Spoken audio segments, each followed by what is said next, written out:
Age will start with the Aztecs. They take on UC Irvine tomorrow at Viejas Arena, 7:30 tip, 7 p.m. pregame right here on San Diego Sports 760. And the NBA in-season tournament finals is set. Lakers will take on the Pacers tomorrow night in Las Vegas. Winning team gets, obviously, the cup and $500,000 each. What will you find at Macy's Backstage? How about the perfect holiday gifts, just $25 and under, like matching family PJs, fragrance scents, toys, and more. Find the latest trends, new arrivals, and great prices at a Macy's Backstage store near you.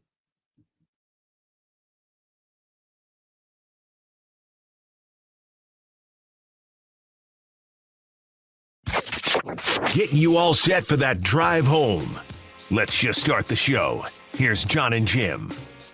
All right, San Diego and Southern California, what's going on? It's hour one of Jon and Jim. Good to be with you for the next 3 hours on this Friday afternoon. Busy sports weekend as always. Aztec basketball tomorrow night from Viejas Arena at 7:30. Our pregame coverage will begin at 6:30. You just heard from AJ Preller. If you missed the conversation with Darren Smith, we'll play back portions of it throughout the next 3 hours. But we are where Darren was before his conversation with AJ Preller on Shohei Ohtani watch. And it has been a fascinating day because there was basically silence in the Ohtani camp. I mean, it was like required silence from his agent saying you can't talk about him. And we heard what Dave Roberts had to say, and now Dave Roberts is probably pacing someone. Can you imagine being Dave Roberts today? Like, oh my God. When John Morosi says Shohei Ohtani is on a plane to Toronto, Canada, if you're Dave Roberts, you're applying to jobs. You're on LinkedIn.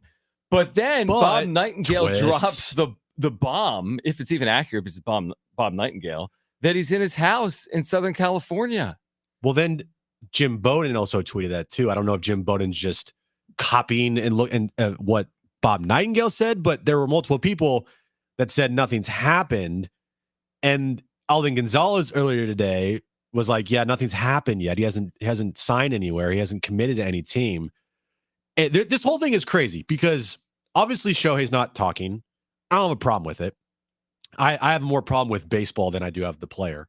But then you get another little twist, right?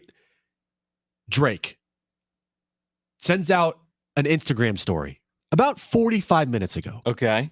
Of a picture of him wearing a Shohei Ohtani jersey, an all-star jersey. That means he's signing with the Dodgers. That is the ultimate jinx. And if he does not sign with the Blue Jays now, oh my God. Well, let me just say this. Let me say this. I would love for this to be an LOL Dodgers moment, and this will be laughable in San Diego. I still cannot see it. Am I an insider here? If I talked to Shohei Ohtani, not recently. I haven't been by his home. I haven't been tracking the flight track to Toronto. But I just know how the sport works. And we heard what people said about the Juan Soto deal. Like, oh, he's meant to be in pinstripes. It just matters more there. The Yankees are back to being the Yankees. If Shohei Ohtani somehow spurns the Dodgers, who have made every move over the last 18 months to acquire him, and he ends up in Toronto, I'm a huge fan of that. I'm the biggest proponent in the world of that. They're actually I think it's great for this. I think it's great for the sport. I think Toronto is a completely underrated city, by the way. Have you ever been? I have, and it's underrated. It's like international. Well, that's because it's in Canada, so it is international. But it's like world class is my point. Okay. So this is what I would say. Knowing everything that we know, everyone wants him to go to Toronto. He's supposedly on planes to Toronto. Until he's not a Dodger, I'm just convincing myself in my head, Jim, he's going to be a Dodger. That's just the way I see it. I'm going to be surprised if he's not an LA Dodger. They've done everything in their power to land him over the last 2 years. They met with him for 3 hours per Dave Roberts earlier this week. He's in his Southern California home. Until proven otherwise, I'm under the assumption he's a Dodger. So speaking of the Dodgers, this whole thing started this morning, by the way. One, John Paul Morosi tweeted out very early. The Shohei Ohtani news is should happen today. It's imminent. That's all. That's pretty much what he said. Yep. And then this guy from Dodgers Nation. Yeah. JP like Hornstra or something. I've never heard of him before. I have. I think from like YouTube. He tweeted out a link saying Shohei Ohtani's made his decision. He is a Blue Jay. Right. And it blew up everywhere. And everyone's like, whoa, what? And then immediately, probably within the 10 minutes, you got a couple people like credible reporters, Alden Gonzalez, that was retweeted by Jeff Passan, by the way, saying that no, Shohei Ohtani has not made his decision yet. Doesn't mean he can't choose the Blue Jays or won't choose the Blue Jays, but at this moment in time, he has not chosen any team yet. here's my conspiracy theory from that guy from Dodgers Nation. Yeah. Because we all know the secrecy that Shohei wants from this whole thing and how he doesn't want anything to leak and he doesn't want any teams and he doesn't want anything to be like a circus, even though it's going to be a circus. You're the best player in the sport. What if this guy did this to, like, I don't know, try to put the ball back in the Dodgers court from Ohtani's camp? Like, oh, like sweeten the pot? Like the Blue Jays are leaking stuff that I signed with them? Like, what? You think Shohei Ohtani cares what JP Hornstra has to say? No, but you know what I mean? Like that's a bit strong. But if you're a Dodger Nation whatever guy, he's BBWAA. Okay, I mean, look, hey, listen, that's a strong. You put something like that on the internet, you better be right, or you're right. living with that for forever. So that alone was interesting when I saw that. I just go back to, and by the way, if JP Hornstra breaks the news, this is the equivalent. There was that random guy on the internet. I even follow him on YouTube who broke SC and UCLA to the Big Ten. He had it before anyone else. Yeah, weeks before. He's like, SC and UCLA are going to the Big Ten. And then John Wilner had like the ultimate shoe drop tweet, but this guy had been talking about it on YouTube for weeks. I know. And then there was an article in the LA Times about how the guy broke the story. So anything is possible is my point. But wouldn't you be surprised if JP Hornstra had it before Jeff Passan? I would be very surprised. Jeff Passan is the Woj of baseball. And he gets beat by this guy? He's honestly probably, if you were to break down who's the best of the best of the insiders? You got the Shams, Schefter, Woj, and Passan. I think Passan is as good as any of them in terms of delivering on time, being first, and not ever getting it wrong. I can't remember the last time Passan got anything wrong. I know. I think it's been a while. Woj recently has gotten a lot wrong, and by a lot I mean maybe a couple things. But But between Woj and Shams, they have this like. And Schefter's not perfect. He's had some issues. Oh, Schefter has a lot of issues. I think Woj and Shams have this like back and forth internal like battle going on. who can get the first one right? Like I remember Shams one year. I think it was 2021 or whatever. Like he was tweeting out, "The president of the United States has COVID." We're like, "Whoa, what?" Oh, that was ridiculous. He said it was like during the election cycle. He was the first to report Donald Trump has COVID. Yeah, it was incredible. Like, wait, I thought you were here to report on this is Wendy's. Like, what are we doing here? So what's that do with Kyrie Irving's status tonight? But the point is, I think of all of those guys, I would put my money on Jeff Passan as far as percentage of things that he gets right, which is 100%. I can't, like I said, I agree with you. I don't remember the last time he got something wrong. And also being first. And if Jeff Passan's not first, it's pretty close thereafter. Well, you just have to ask yourself, why would JP Hornstra have this information? Or was he fed something that is inaccurate? Like, who is your source? Probably Dodgers people. But the Dodgers people said to him, we missed out. He's going to Toronto, and he ran with that? Maybe. Interesting to see if he would run with it, potentially. Dude, at this point in time, like I said the other day, you don't think that there's leaks from other competing teams about this Shohei Ohtani thing? Because competing teams? Yeah, because Shohei Ohtani has said he does not want anything to get out there. So if you're the Dodgers, you already have kind of like, tripped over your own feet here with what Dave Roberts did the other day. Like, oh yeah, we met with Shohei, we had dinner with him, we did this with them, we hung out at the ballpark. But is the belief that he was flying today to Toronto to sign with the Blue Jays because he was spurned or spited by the Dodgers leaking information? Like, is he turning to Toronto? Is the belief he's turning to Toronto because of what happened with the Dodgers, or because Toronto's the better fit for him? I would assume it's because Toronto, like wherever he lands, there's no way. Tell me I'm wrong, Jim. There's no way he chooses a team over another because of what's been said about him over the last week, right? Or is there? Like, was the agent being truthful when he said, if you speak on my client, it will be used against you in your pursuit of him? And if he was being serious, Shohei Ohtani is really going to determine the next 10 years of his life and the course of baseball history based on Dave Roberts answering a question from the media in Nashville? I mean, that would be unbelievable. Man, look, if he doesn't go to the Dodgers, I'm running with that. I know. It's amazing I'm running with about. That. It's amazing to think about. I don't care what anybody says. If Shohei Ohtani does not go to the Dodgers, for me personally, it's because of Dave Roberts. It's because of Dave Roberts, and I don't care what anyone else can tell me. I mean, it would be fascinating. So anyway, Morosi said earlier today it could be imminent. It could be within the next 24 hours. Other people reporting it could be by Sunday. He's not in Toronto. He's in Southern California. By the way, you don't have to be in Toronto to sign with the Blue Jays. If you follow the sport, you don't have to be in the city to sign. Now, of course, eventually there'll be a press conference or whatever. The thing's so secretive. I just don't buy, Jim. Look at the Dodgers' moves over the last 2 years. I don't buy that he's not ending up there. Because, again, the sport is set up for teams like the Dodgers and the Yankees. It's not set up for teams like Blue Jays and Padres to succeed. So until proven otherwise, I hope I'm wrong. I hope he ends up with Toronto. It's good for the Padres. I don't want to see him in this division. I don't want to see him on the Dodgers. I don't want to see him play the Padres 13 times a year. If you play Shohei Ohtani 13 times a year for the next decade and you already can't win this division, why do you think you're going to win this division at any point? Right? Get him out of the division. Get him far away. At first, when I saw this news this morning, we talked about it. Like the things that would need to happen this offseason for it not to be a complete disaster for the Padres. If the Juan Soto move was always going to happen, which it seems like it was, does it suck? Do I not like it? Of course. But the necessary evil part of it, you're going to have to eventually understand it and stomach it, and you move on. And all right, let's see what they do with the rest of the offseason going into 2024. There's no more crying over spilled milk. But the second thing that could definitely not happen was Shohei Ohtani going to the Dodgers. If he went anywhere else, the Giants. Either the Giants, if you're a Padres fan. Yep. If you're a Padres fan, you can't go to the Dodgers or the Giants. Get them. Blue Jays, perfect scenario. Back to the Angels. You'll never hear from him again. Perfect scenario. And then Yamamoto going to the Yankees or another team in the Royals. Yeah. But, right. The biggest names of this offseason going to places that aren't in either your division or contending teams in the National League. Yes, I agree with you. The one caveat there, and people are like, well, Soto went to the American League. Yeah, but you had Soto.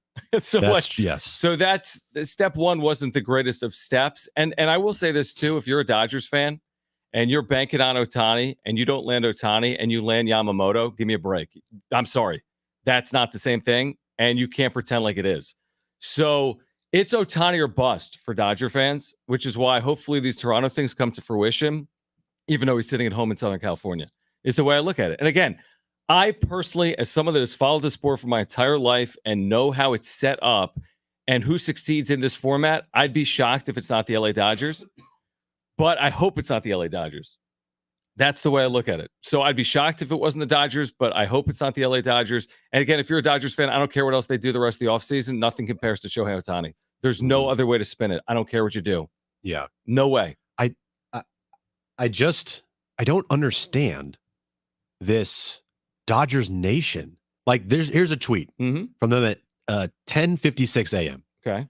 It's finally over. Congratulations, Toronto. Yeah, why via would you tweet JP Hornstra.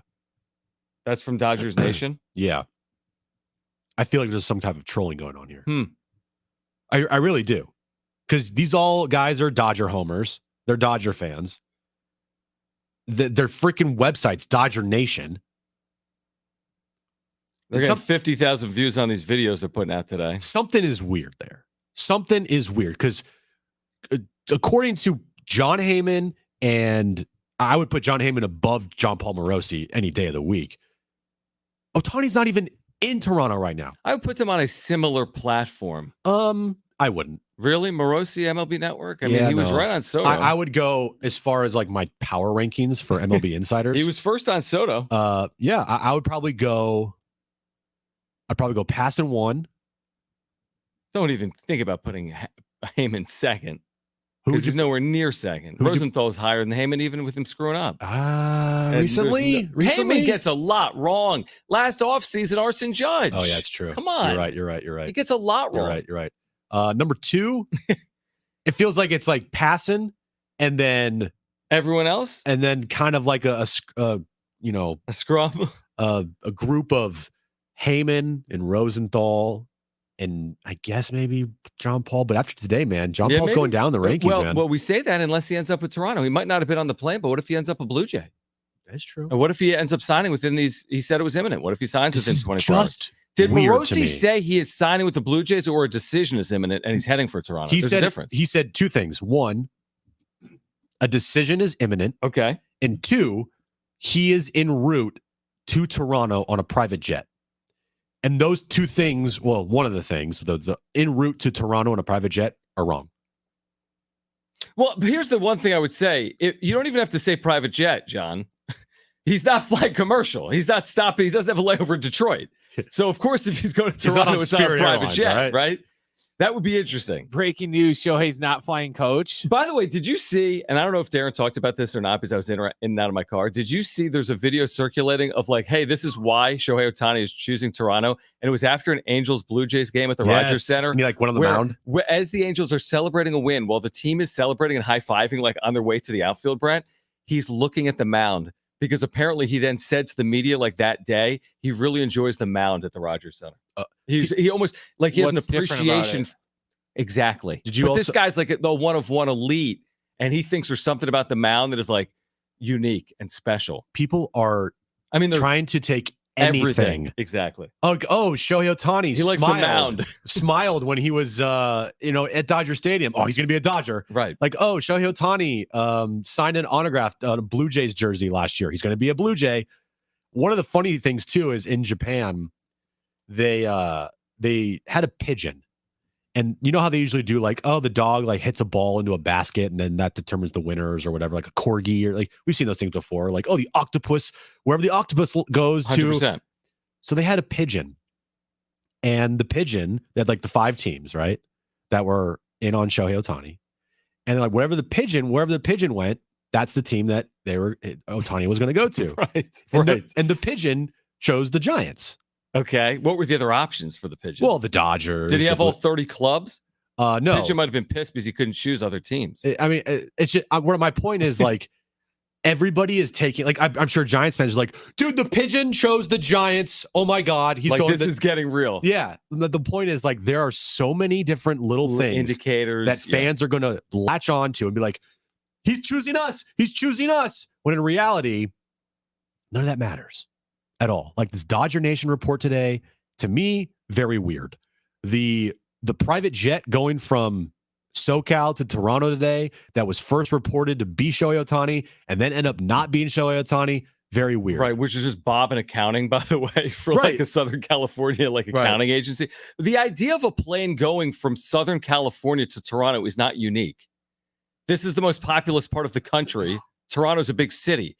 This isn't State College, Pennsylvania to Lawrence, Kansas. Okay, you can put 2 and 2 together. It's a head football search, right? Like just because a plane went from Southern California to Toronto doesn't mean it has anything to do with Shohei Ohtani unless you pretend like it does. Yeah, and this is where, Twitter becomes just like a cesspool of you got to make sure that you know what you like. Well, this is why I'm so glad we're not reporters. I know. You get killed in this space. I don't want to be you're a reporter. Perfect. I never would want. I know. Unless I. What are your sources saying, Jim? Did you catch up with any of your sources today? Yeah, my sources are telling me. Because I had 2 sources say the Royals were getting close.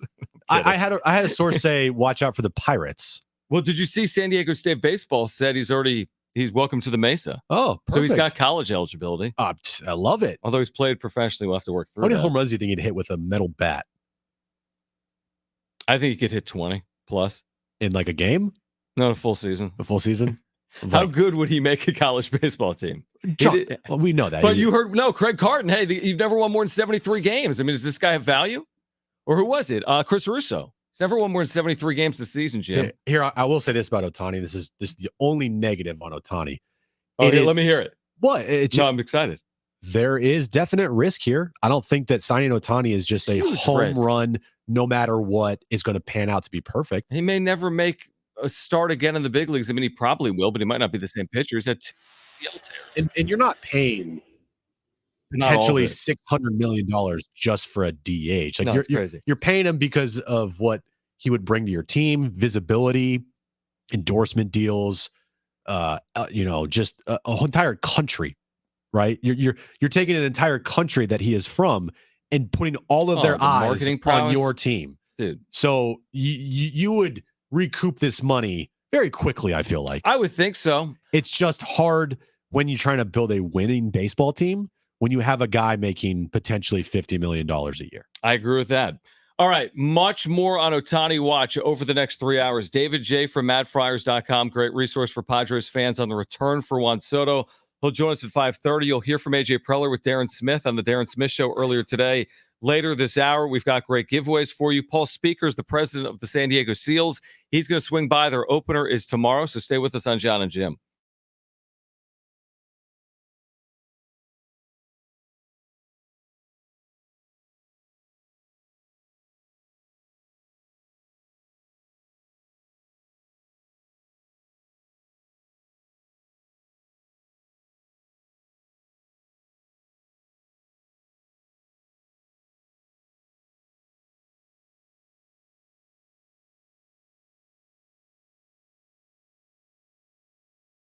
Hey guys, it is Schaefer. I've been telling you for months about our friends over at Windmill Farms, the college area's natural grocer, your spot for lunch during your work week. And you can pick up everything you need for your game day needs, your tailgating, watching sports this weekend over at Windmill Farms as well. But I've been telling you, if you're looking for an affordable spot for lunch that's centrally located, you got to check out Windmill Farms and their deli, because with the sandwich card, you get your 8th sandwich free. They've got an unbelievable selection. You need to see this deli, all their award-winning sandwiches. They keep their prices incredibly low. They use the freshest, highest quality ingredients. So you need to get over there for lunch. Again, your 8th sandwich is free. In addition to that, they've got you covered, whether it's organic farm fresh produce and meats, their amazing craft beer selection, kombucha as well. And again, the deli we've told you about, they're centrally located in the college area across the freeway from Montezuma Mesa. Family owned. Trevor and his family, they've been in the grocery business in San Diego for over 20 years. They've been supporting local businesses in the community for decades. Harris Ranch, Mr. G Salsa, and many, many more. They have weekly specials for you at windmillfarmsmarket.com. Pick up anything you need for the weekend. You're watching sports on television, you're tailgating. Get over to Windmill Farms. Shop local, shop at Windmill Farms.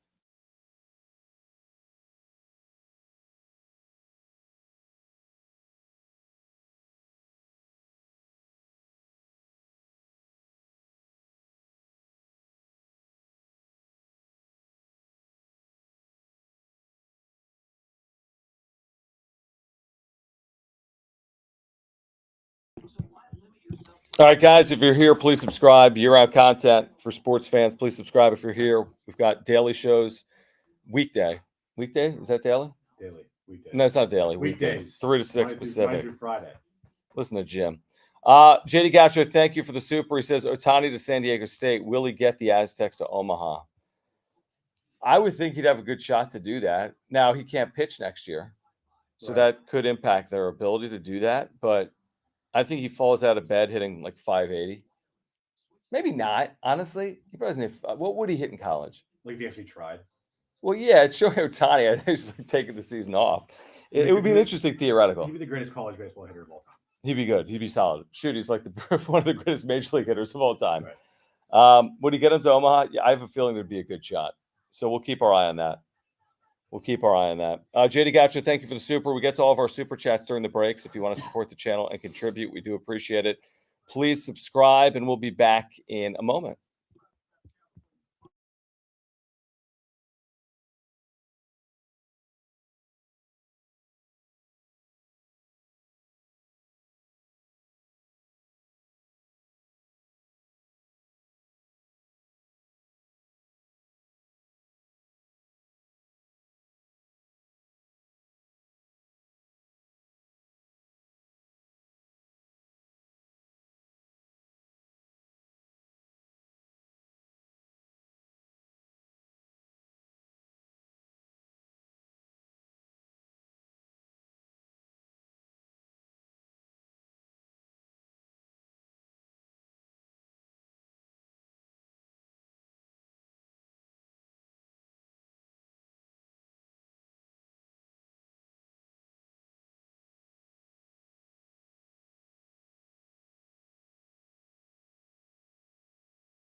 All right, this update is brought to you by Macy's Backstage. Aztecs basketball back in action tomorrow night versus UC Irvine at Viejas Arena. 7:30 tip, 7 p.m. pregame right here on San Diego Sports 760. In the NBA, I guess I almost said finals there. NBA in-season tournament cup is set for the finals.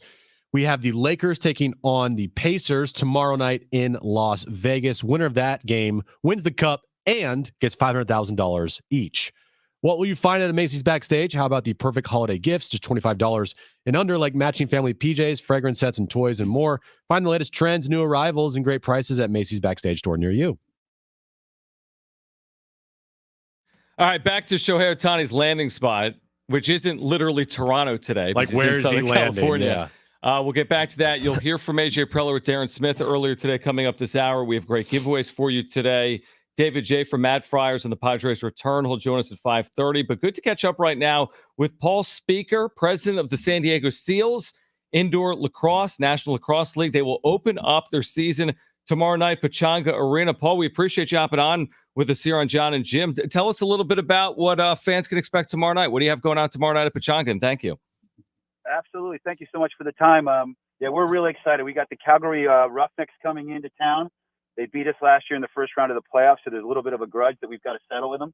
And we're excited. I think we've got a stacked team this year. So if you like lacrosse, if you like hockey, if you like fights, and you like some real tough guys playing a great, fast, really physical sport, it's a great evening in San Diego. And you mentioned a little bit there. You think this team is going to be pretty good this season. What's the expectations for this year? Making the postseason last year, coming up on this year. What do you guys expect to do this season?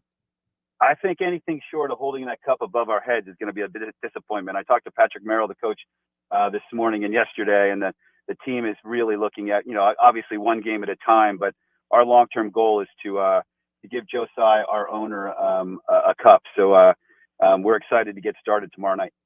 What have you seen, in San Diego in terms of the growth of the game? We've seen so much of lacrosse nationwide. We've seen it spread west. We've seen events held in San Diego over the last year. We saw the first ever NLL game outside at Snapdragon Stadium last year involving the Seals. What are you seeing locally with this club as it continues to grow?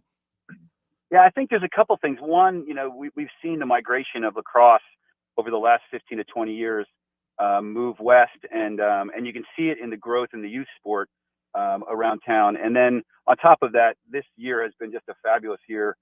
We invested in the outdoor game at Snapdragon, as you mentioned, with the NLL, and then we hosted with Joe being the chairman of the host committee, we hosted the World Lacrosse Championship. So we had 30 countries represented. We played 120 games over a 10-day period of time, opening ceremonies at Snapdragon. The U.S. won at Snapdragon in the medal rounds on those last 2 days. So lacrosse is everywhere this summer, and we're excited to get started this winter with our first game tomorrow night. The game day experience at a Seals game. I've been to multiple Seals games, and I think you guys do a great job with the game day experience. But every year you have to, improve on it. So for this season, what do you plan on doing this year to make sure that the game day experience stays at that level that you guys have every season? Yeah, so we've got a couple things that we've had for a while. We introduced 2 years ago the Cove, so you can really have a suite that's right on the glass. Have a beer, bang on the glass, get really close to the event, and then on top of that, we did a deal with Margaritaville Hotel in San Diego to build out what was a kind of a pit area into a really cool San Diego Seals Beach Club. So there's a bunch of offerings to come out and see. And then I think the best part of it, and different from any other sport, is that the DJ is like literally part of the team. So you've got music playing and pieces of video and a lot of stunt stuff that goes on, literally aligned and choreographed with what's happening on the turf. So when the visiting team goes into the penalty box, we are playing shame, shame, shame. The music doesn't stop. So it's a really fun thing. We've got karaoke going on. We've got a bunch of events that happen during the game, and so we pride ourselves in not only having the best team on the floor, but the best experience that we can provide for our fans in the arena. All right, so the openers tomorrow night, Pechanga Arena, San Diego, Calgary, 7 p.m. Information tickets at sealslax.com. That's sealslax.com. Paul, we talk about this occasionally, the future of Pechanga Arena, because it comes up, in print. There's been, I don't even know, as someone that works in sports talk, but you get the point, right? We've been voting on height limits in that area of town. What's the future of Pechanga Arena, and what's its impact on the Seals? We're really excited. We've had a lot of conversations with the group that is building that area out.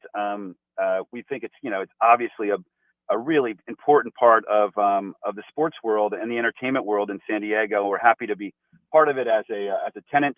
I also think in the next couple of years, it's going to take some years before we get that new arena built. But in the interim, I really feel that there's such magic in that place. There's such storied history, not only on the sports side with Bill Walton and a number of basketball teams, but what the Gulls do is extraordinary as well.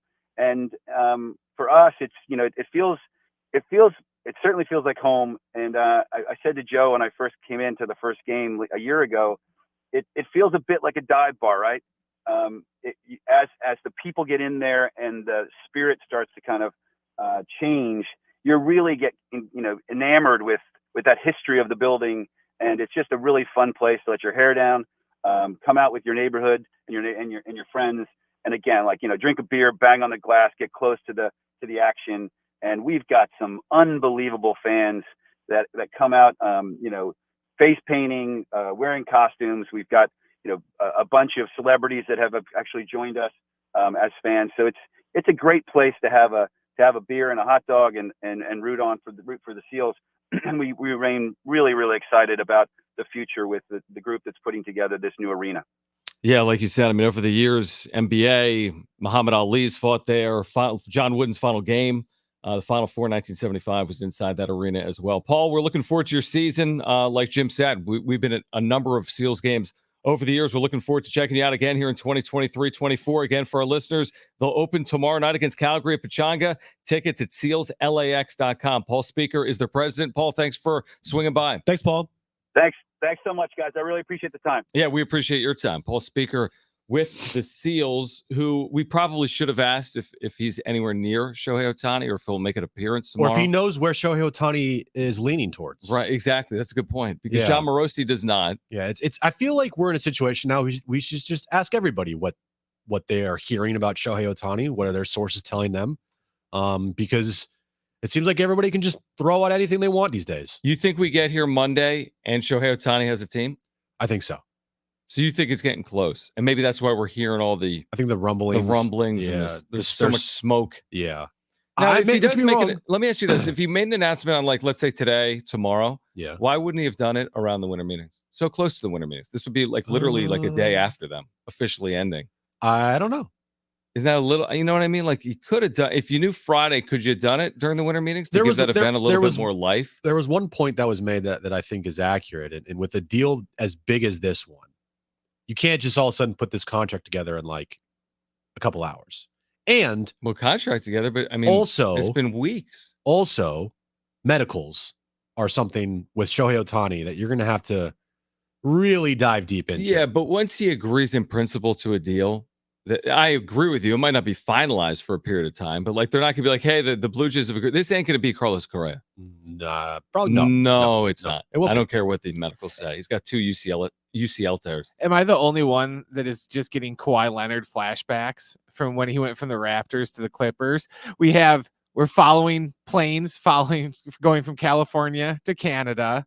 We have Drake being involved. Everybody's this whole thing is I don't know, man. I think if Shohei announced his decision on Sunday during the NFL season, baseball will be sitting there oh man, really? No, but baseball will be thinking that. Not the NFL could care less. No, right? Yeah, I'm with you. Right. I completely agree. He's probably going to announce it during Sunday Night Football between the Cowboys and the Eagles. Right, one of the most watched football games this season. Literally, the playoffs. It wouldn't even be on the. He'll do it during Lakers and Pacers. Yeah, exactly. It wouldn't even be on the bottom. NBC Sunday Night Football, NBC wouldn't even put an alert up if Shohei Ohtani signed because NBC is not in that business. They don't care doing that. Yeah, they won't want people to change if it was on ESPN or whatever, they would do that. All right, on the other side, let's hear from AJ Preller with Darren Smith earlier today. Really interesting conversation. The Padres are out on Ohtani, right? They're out on Ohtani, right? You'll hear from AJ Preller on the other side, plus David J, madfriars.com on the Padres return for Juan Soto. He'll join us coming up at 5:30. Stay with us on John and Jim.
AJ Preller, thoughts on Shohei Ohtani, thoughts on Fernando Tatis Jr. playing winter ball with Darren Smith earlier today. You'll hear from AJ next.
All right, what's the dumbest Ohtani rumor you've heard today? 70470. You can start your message with team. I just want to do an entire show of Ohtani rumors that we can make up. Well, luckily we don't have to do that because it's being done for us by reporters in the baseball community. He's on a plane. He's heading for Toronto. The plane gets there. He's not on the plane. Bob Nightingale says he's at his home. Who do you think it has the most pie on their face right now that's reporting stuff? Is it Dodger Morosi. Nation or Morosi? Dodger Nation. Dodger but they're Nation. not real anyway. You see what I'm saying? Yeah, But you also saw the rumor about the reason that we haven't heard his dog's name is because his dog's name is the team. So you know what I started doing? I'm like, so wait, his dog's name is Blue Jay? You don't name a dog Blue Jay. No. But you could name it like Rogers Center. That's weird. Like Canada. I like the joke that he didn't tell anyone his dog's name because that's his password for all of his logins. I did like that. That's funny. Yes. But like Dodger dog.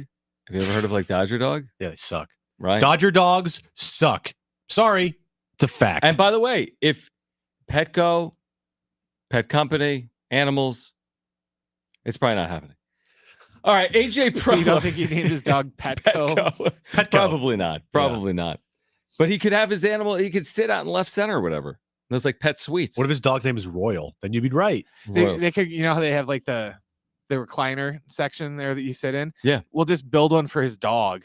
I'm sure they would if he comes here. Yeah. All right. So AJ Preller was with Darren Smith earlier today. If you missed this interview, check it out. iHeartRadio app, sportssd.com. Really good conversation with Darren Smith and the GM of the Padres, president of baseball operations, AJ Preller.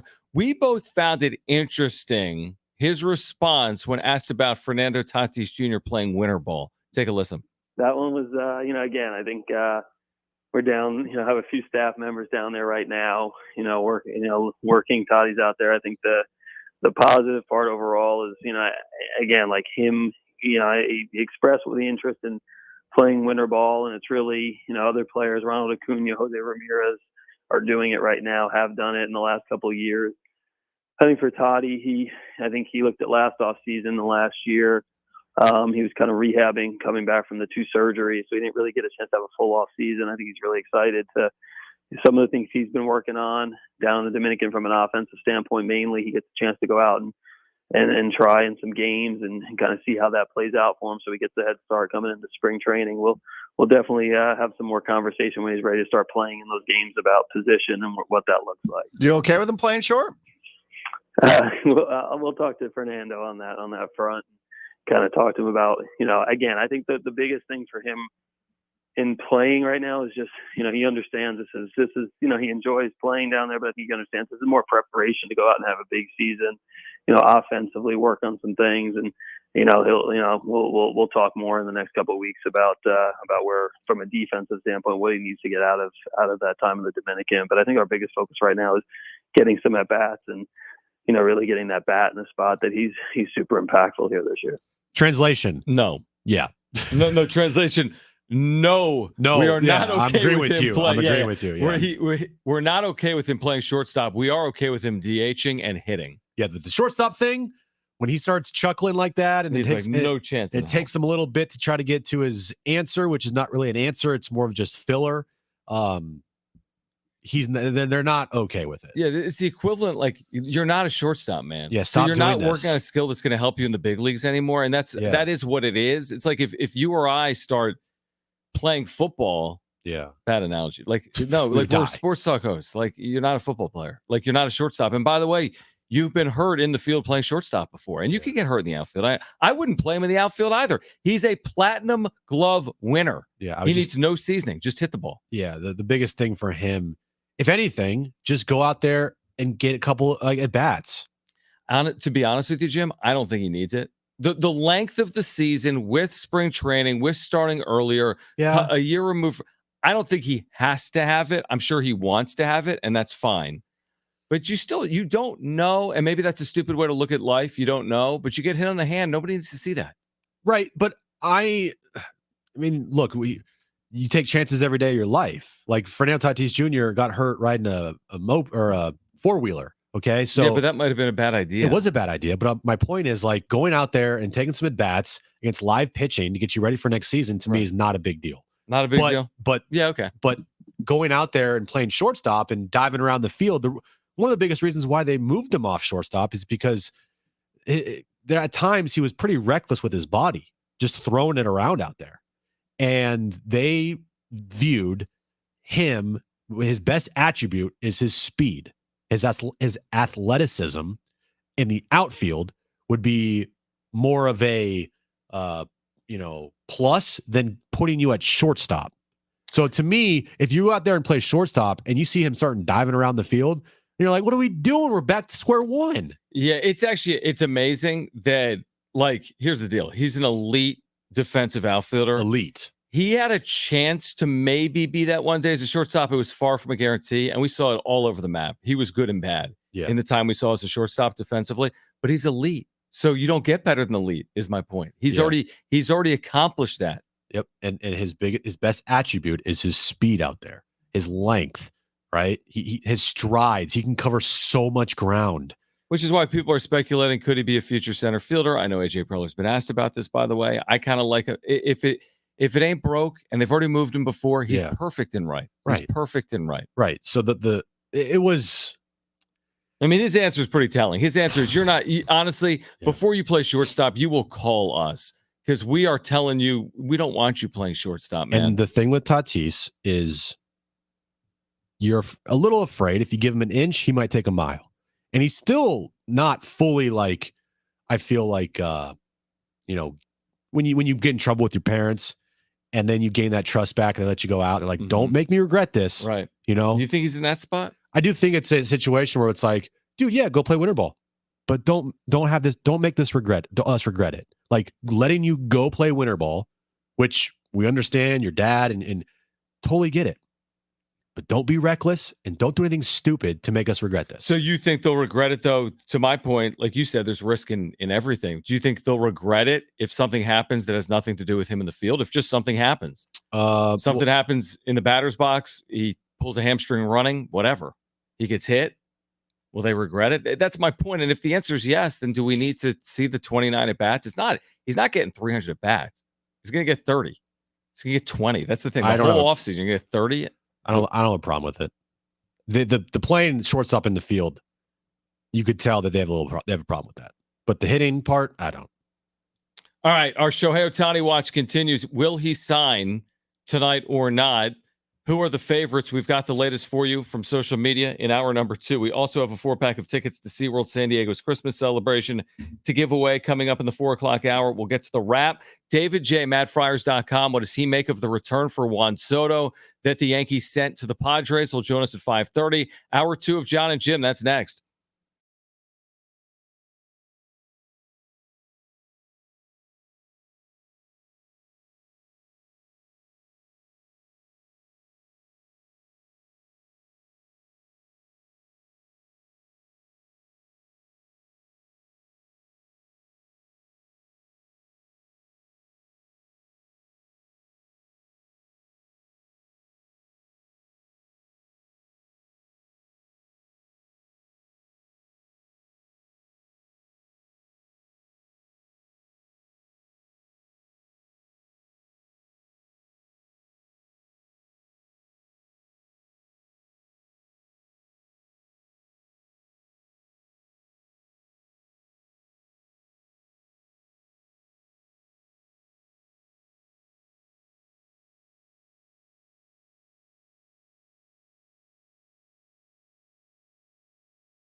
This update's brought to you by Macy's Backstage. Aztecs basketball returns tomorrow night versus UC Irvine, 7:30 tip, 7 p.m. pregame right here on San Diego Sports 760. And the NBA in-season tournament finals is set. Lakers will take on the Pacers tomorrow in Las Vegas. What will you find at Macy's Backstage? How about the perfect holiday gifts, just $25 and under, like matching family PJs, fragrance sets, toys, and more. Find the latest trends, new arrivals, and great prices at Macy's Backstage store near you.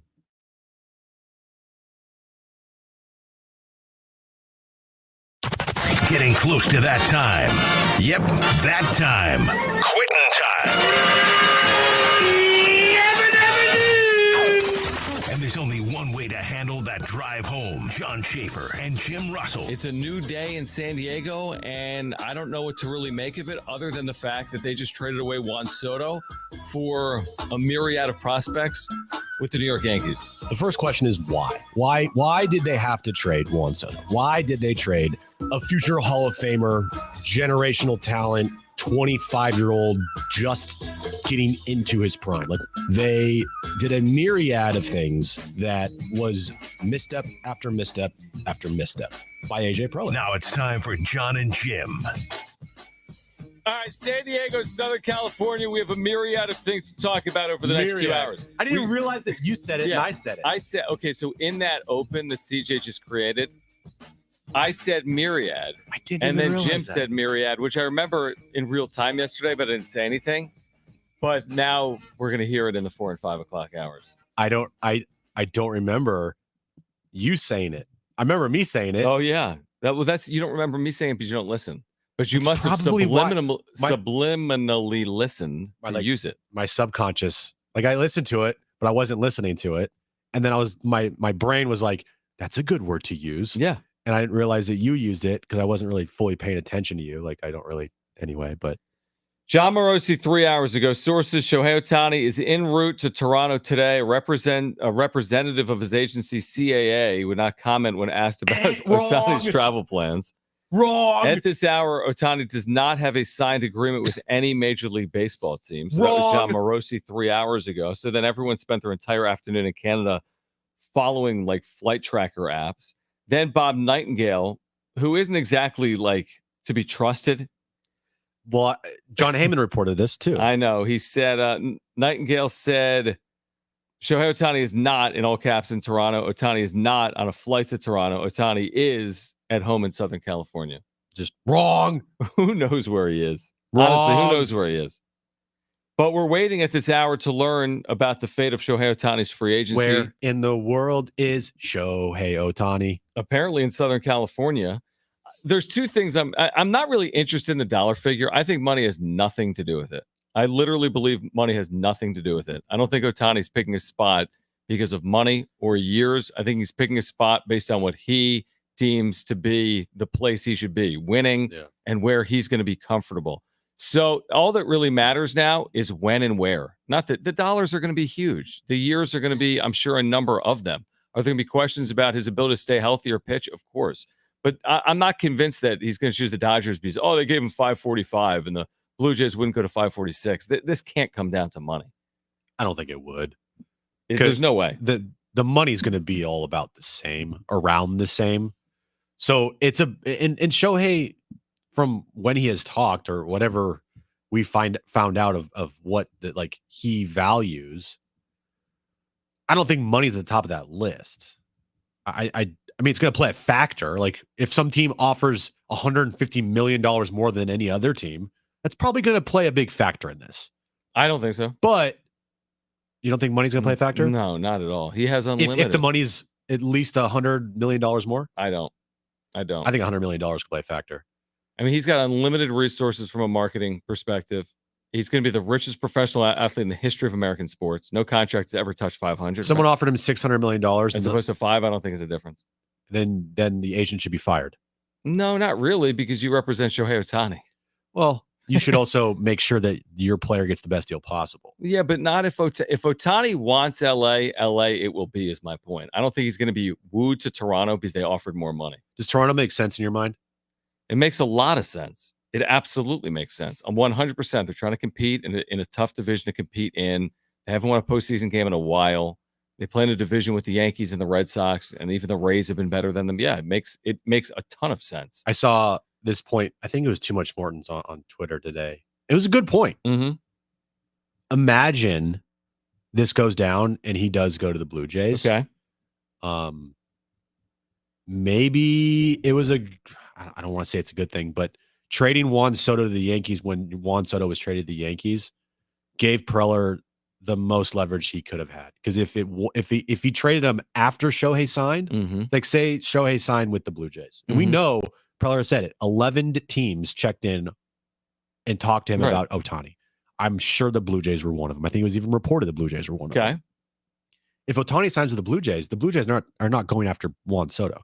That takes off a leverage play off the board. But doesn't it make the other teams more desperate? Well, if you're the Yankees, now you're probably thinking to yourself, I don't have to compete with the Blue Jays, so I'm not going to up this offer. Like you're not going to get a better deal. Before, if you're AJ Preller, maybe you're thinking to yourself, talking to Brian Cashman, hey, look, we're also talking to the Blue Jays here. Sure. So by taking one of the competitors for that player off the board, it takes away your leverage. Yeah, I could see it both ways. I could see that, but I could also say, hey, now we got the best player. Because the best player's off the market. You want the other impactful player in this entire class of free agents or players that are available. We have them. That was the argument that people made for a week, that they're going to wait on Soto until Ohtani signs because then the Padres have more leverage, is the argument that people made for over a week. Whatever team doesn't get Soto. Yeah. I could have argued it either way. It's like, I think like once Ohtani signs, for me, that's when you start talking about someone like Blake Snell. It is interesting that Blake Snell, you haven't seen any rumors on Blake Snell. Have you seen one rumor on Blake Snell? No, but I haven't necessarily been looking either. I know what you're going to get coming off a Cy Young season, I would think, is a 30-year-old, which is top dollar.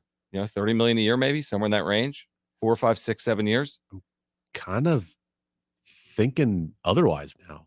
Otherwise being not that kind of money? If Blake Snell was viewed, like you just said, top dollar, best pitcher out there. Yeah. Got to have him, need him as the front of our rotation. We got to pay close to $200 million. We got to pay $200 million. He would have been off the board by now, I think. How come? Because of what I just said. Like what's the reason? The reason why he's not? No, what you just said was he'd be off the market because he's going to command a large salary? No, because he is the best pitcher out there, and if teams are looking to have put them over the hump, and they want to win, and they need that frontline starter, then Blake Snell's your guy. Correct. I think he still is that guy. The reason why I think it might have changed a little bit is because one, we're not hearing anything on Blake Snell, and two, I bet you teams are now looking at the advanced analytics and saying, look, last year you've had 2 good years in your entire career. Okay, so what you're saying then is what? What kind of deal do you think he gets? Based on your theory that if he was what some would lead you to believe, he'd already be gone, he'd already signed for 200. He's not that guy. He's going to get less years, less money. What's he going to get? I think teams are having their reservations on Blake Snell, and I think rightfully so. It's the same reservations that I had, and the reasons why I wouldn't touch him with a 10-foot pole for $150 million. So what do you think then? I think because I'm going to write it down. I think I do think he's going to make around $150 million, probably. Okay, 150. I'll go between. I'll do it in the middle. I'll say 140 because I think we'll be between 130 and 150. So okay, 140. How many years? 5. 5 is under 30. That's 28. All right, I'll go 5 for 140. 5 for 140. That's good AAV. Yeah. 28. When I was thinking, and if you're a reigning Cy Young, you're thinking around 200. What was the Rodon deal? 165. I'll say he beats it. Okay. That's my guess. I say he beats the Rodon deal because his numbers deserve to beat the Rodon deal, and you're in the future now. So I say he beats it. I say he gets a 60 year. I think it's a 6-year deal between 25 and 30 a year. Okay. And by the way, but even to your point, 5 years, 140 is that there's no pitcher on the market that's going to command more than that, right? Now, would you say how much that was a year? 28. 28 seems about right. I just was thinking to myself, like, if you're coming off of an amazing year, you're the Cy Young, you're not signing for anything less than $30+ million a year. But I do think that the how quiet it's been on Blake Snell Mm-hmm. and like no activity on Blake Snell. Same thing with Josh Hader too, by the way. Like Craig Kimbrell signed before Josh Hader. Now Josh Hader's obviously looking for like $100 million contract, Right. and Blake Snell's looking for a big time contract as well. Right. But you can't tell me there's not reservations with those two guys. And seeing how the market has said nothing about them. Does it have to do with Yamamoto? No, I don't think so. Do you think people are saying that Yamamoto's better than Blake Snell? No, but I'm saying, are they? Could you argue, hey, Yamamoto for less than Snell is a worthwhile endeavor, and if I can land with Yamamoto, then I don't have to spend on Snell. So let's see what happens with Yamamoto. But kind of back to the isn't Yamamoto's going to Ohtani. cost like $200 million? I have no idea what he's going to end up costing. I just think that Blake Snell, I don't think he'll ever replicate what he did last year again. He might. We would have said that though heading into last year. You would have said he's never going to replicate 2018 again. I think it is a big risk to sign Blake Snell to a massive It is. contract. All these pitching contracts are, I mean, I hate to say it this way, they're dumb. You know it. All these deals, the DeGrom deals, the Rodon deals, that rhymed. How many of these pay off? Seriously, how many of these 30-plus-year-old pitchers to get 30 a year pay off? How old was Garrett Cole when he signed his deal? With the I think Yankees? he's probably 30. Well, that's paid off. I know, but they have won a World Series. So I'm saying the $30 paid million off. deals, position player or pitcher, over 50% of them fail, and some of them fail big time. Yeah, big time. I know. So I'm like, I mean, that's not that surprising that it'll be hard to recoup the investment on 150 plus for Snell. But I think it'll be hard to recoup the investment on most pitchers for 150 plus. You know, I mean, there's reservations maybe on what they give Musgrove? 100. It's a big investment. He's got a lot of work to do to live up to that 100. Well, if he wasn't same hurt, thing with Darvish. If he wasn't hurt, that deal would look great. Right. And if I was on, I don't know. No, I mean, well, injuries take injuries out of the equation though. Okay. Like the Musgrove deal looks great. Injuries out of the equation. Mm-hmm.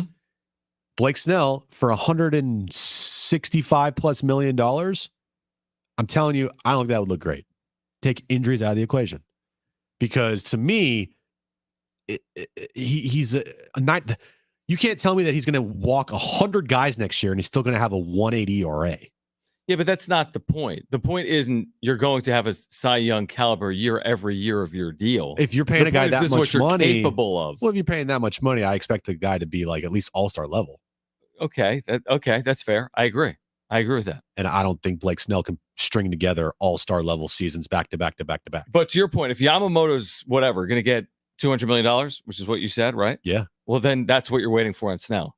Because if someone's going to get more than Snell, if you're saying 140 and I'm saying 160, and someone out there gets 200, that makes sense. Then you want the market set. Right. That's how it works. So you're always waiting for the top. Yeah. But shouldn't Blake Snell be the top? Well, no. I mean, I'm not the scouter evaluator. If Yamamoto's the top, he's the top. I mean, I'm that's just saying, not our like, determination. theoretically, you won the Cy Young. You should be sitting there saying, I'm the best pitcher out there. He I'm might the be top. saying that. Yeah. He may be saying that. Now, do I agree with it? This other Probably dude's not. 25. Okay, he's 25, and his career numbers are filthy. Now, he was pitching in Japan, not in the majors. His career, he's got a 1.7 career ERA as a 25-year-old. So if he's deemed to be the best pitcher available, then Blake Snell will wait for him to sign, I guess. And if Snell's the best pitcher available, then maybe Yamamoto will wait for Snell to get more money. It's just interesting to me how it is dead quiet on Snell. Like nothing. We've heard more rumors about Yamamoto. Everything, though. We've seen Eric Fetty as like the big deal.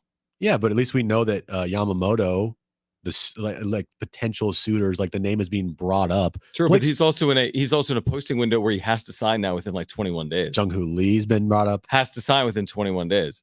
We haven't heard anything on Blake Snell. I find that interesting. But I don't think that's an indicator for what he'll get. I just find it interesting. But I mean, okay. But I mean, we'll see what he signs for, I guess is your point. You're saying you think he'll get less. I think he'll get more than you think he ultimately gets. Because and maybe last year was just a coincidence, but DeGrom and Verlander, top pitchers on the market, they signed right away. Big time deals. Scherzer, big time deals. But this free agent class this winter meetings is different than last year's winter meetings. Plus, this is a weak free agent class. There's top heavy players. It's Ohtani. You don't find Snell. it weird that the reigning Cy Young Award winner free agent you're seeing nothing on? Not at all, because in following the sport, you know how late guys sign. I look at Machado. I looked at like a Hosmer 6 years ago. Guys sign late all the time. Harper, all the time. So the fact December, no. I wouldn't even find it weird if he wasn't signed in February. How about this? Do you see it as an indictment on Blake Snell? Not at all. No, I don't. Not at all. Now, if it's March, I'll change my tune. He's going to sign somewhere. He's not That's what I'm saying. not play But next there's year. other players that have waited it off. Do you think teams are a little do I think some teams have scared reservations to sign on him? Blake Snell? Reservations? I'm sure some. He's not. I'm sure some the teams are. that are thinking about signing Blake Snell have reservations on I it? don't know why. I mean, I know what you're saying. Yeah, a lot of men on base, walks a lot of guys, hasn't been fully healthy. He's been hot, cold guy. He has. Yeah. There's no question about it. But I mean, you compare him to what's out there, what's available, his abilities. It's like he compares favorably. Like you put his numbers on a piece of paper, you compare him to Carlos Rodon, he should get that deal. And maybe some teams are saying, well, yeah, I don't know. Because he's not always consistently that guy. He doesn't go 6 innings. He's more 5 innings than 6 innings. It'll be interesting. It'll be interesting to see what happens. Yeah. That I just, for me personally, that's I have my thoughts on Blake Snell, and I think that some teams might have the same thinking of like, I don't know if we want to give this guy a bunch of money. He's only history tells he's only really a 5-inning pitcher. He walks the world. And last year he got out of it, but over time, if you're telling me every year he walks 100 guys, like that doesn't translate well for me. Yeah, no, I agree. I mean, even look at the Padres. Look at the Padres line of thinking a year ago when they extended Yu Darvish and didn't even throw a contract offer to Blake Snell. Right. So the Padres might have been thinking the exact same thing heading into last year. Probably. They may have been disappointed with his first 2 years on the whole, but then he pitched the way he did in a walk year. And yeah, I mean, I'm fascinated by it. I'm curious to see what happens. I'm sure there are teams with reservations, but I think ultimately Blake Snell's getting paid because who wouldn't get paid coming off a Cy Young season? Well, he's getting paid. No, I'm saying getting paid beyond some, $200 million. No, I don't know if he's gonna get $200 million, but I think he's gonna get paid. Well, I don't think he's going to sign like a 2-year, $80 million contract. That'd be crazy. But I don't think he's that guy. I don't think he's a $40 million a year pitcher. Yeah. So who knows? Anyway, we have the wrap coming up. We'll do that at 4:30. Also, later this hour, your chance to win a 4-pack of tickets to SeaWorld San Diego's Christmas celebration. Do we want to hear more from AJ Preller? We do. Okay. So we have a number of things we could hear from AJ Preller from the Darren Smith show earlier today. For example, I have 7 things you could hear from him. Well, we have 6 now because we heard one of them already, right? True. Would you like an update on the health of Joe Musgrove and Yu Darvish? I would love an update. Since they combined to make over $200 million. Right. And they're going to be. Is that a lot? That's a lot. Yeah. And they're also going to have to play huge roles in next year's team. You would think. So let's get an update on their health from AJ Preller. Yeah, I think with Joe and you, they spent a lot of their off season at Petco. They're 2 of the hardest workers we have in the organization, and we've got a lot of guys that get after it. But they do a great job from that standpoint. They've been, had a good off season here so far, and I think they're fully go, and we're expecting them to be ready to roll when we get to the start of spring training. But I think from both you and Joe, from the health standpoint, they've passed every mark here so far, and it's been a good off season, and looking forward to having them leading our staff here this year. Yeah, that doesn't really answer like they're going to be fully healthy. Like he expects them to be. Yeah, but those 2 guys in particular, if they don't perform next year and say they have the same exact seasons they had last year, it'll make it tough. They're in massive trouble. Yep, massive trouble. I don't care how good Michael King is, which. Still to be determined on Michael King. Mm-hmm. He's the king of the hill, John. You know that? Well, he's got a 95% tile 2-seam fastball, Jim. Did you know that in Major League Baseball? So I already know how good he is. He's top 5% 2-seam fastball. Better than 95% of pitchers in the bigs. So I don't even want to they'll be fine. I'm not even going to say anything. They'll be fine. If you know. But when you're touting 95th percentile in fastball rate, it's like it is a good thing. It's hard to sell anything on the other side of trading Juan Soto. Yeah, imagine trading Juan Soto. The first thing you say is, "Well, the guy we got back's in 95th percentile of fastball rate." Right. Like you could probably wait off on the probably don't do that right now because no one wants to hear it. Right. No one gives a because Juan Soto's ability to see pitches is 99.9 percentile. Like stop. It's that. But hey, I understand it. Social teams have to do their jobs, so whatever. What's the next thing you want to play? We have other things we can hear from AJ Preller with Darren Smith earlier today. How about this? What's next? So you move Soto, you free up money. Was it MLB trade rumors that said that they don't have as much as you think? When it comes to AAV, they have $28 million to work with to stay under the luxury tax. Oh boy, that's not a lot. So but again, they might still move like Jake Cronenworth. They may move other pieces off their big league roster, but this idea that they had 40 or 50, which I kind of theorized on, it sounds like it's closer to 30 than 40 or 50. So let's hear from AJ Preller with Darren Smith. What's next for the Padres?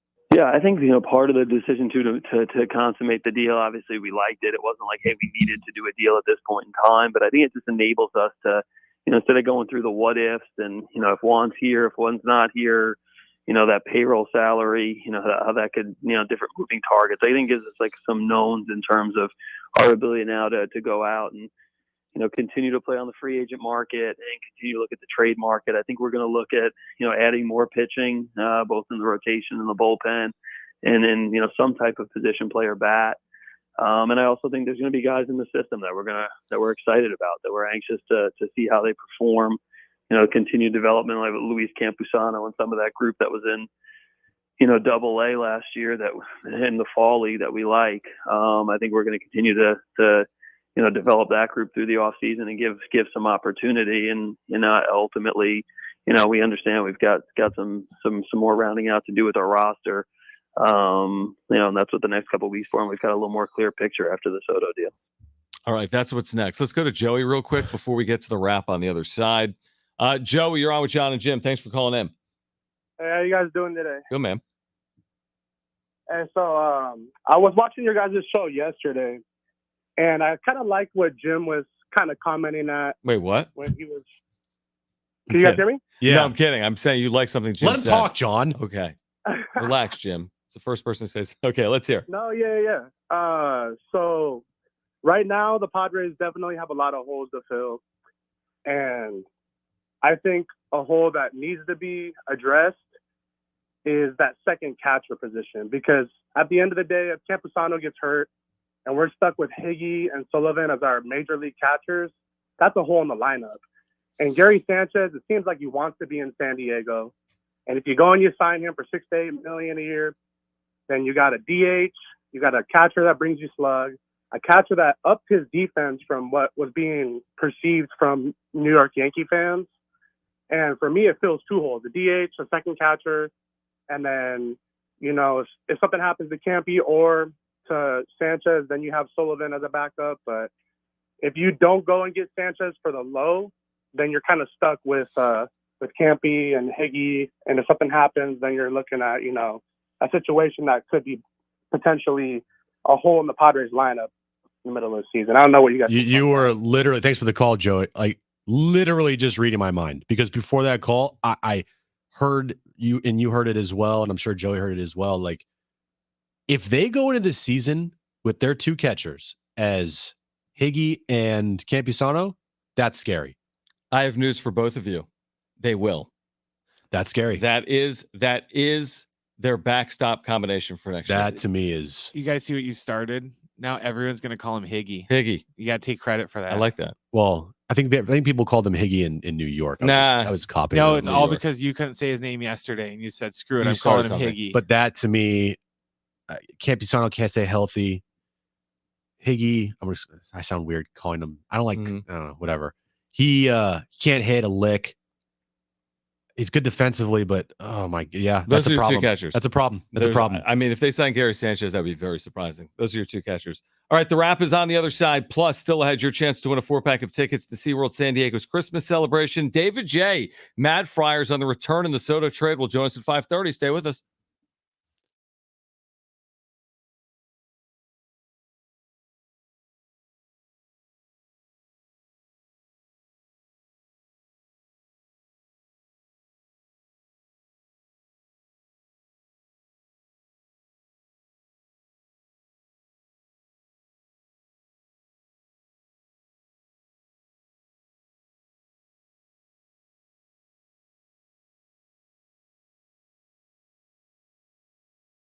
Hey guys, it's Schaefer. I've been telling you about our friends over at Novo Brazil Brewing, a proud supporter, by the way, of the Mesa Foundation Collective and the Aztecs men's basketball team at San Diego State. I was over at their brewery just a couple of weeks ago. Lamont Butler, Jaden Ledee, Kate Alger, Micah Parrish. They were tasting different Nova kombucha flavors for a new co-branded product that's going to be launched later this winter. Speaking of Novo, would love to see you at their IB location tomorrow. It's their 1-year anniversary of the Imperial Beach location right on the water. It is this Saturday, tomorrow, with doors opening at noon.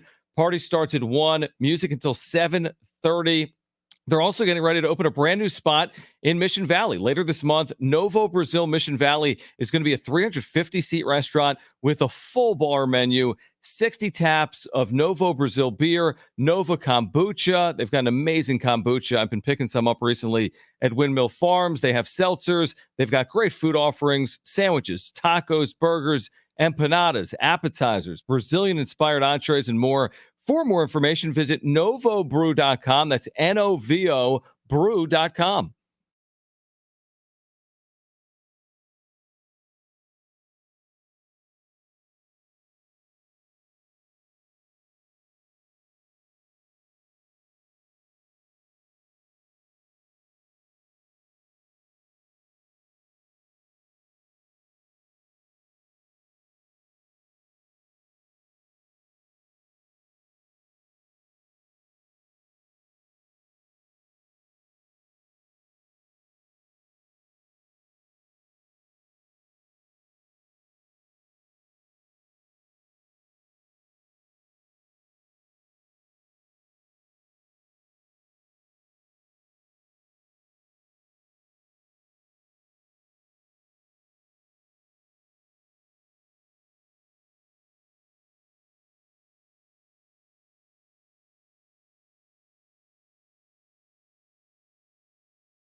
All right, this update is brought to you by Macy's Backstage. We'll start with the Aztecs. Basketball tomorrow night returns to the Mesa. 7:30 tip-off, 7 p.m. pregame as they take on UC Irvine. And the in-season tournament final is set. It'll be the Lakers taking on the Pacers. That game will be tomorrow night in Las Vegas. What will you find at Macy's Backstage? How about the perfect holiday gifts? There's $25 and under, like matching family PJs, fragrance sets, toys, and more. Find the latest trends, new arrivals, and great prices at a Macy's Backstage store near you.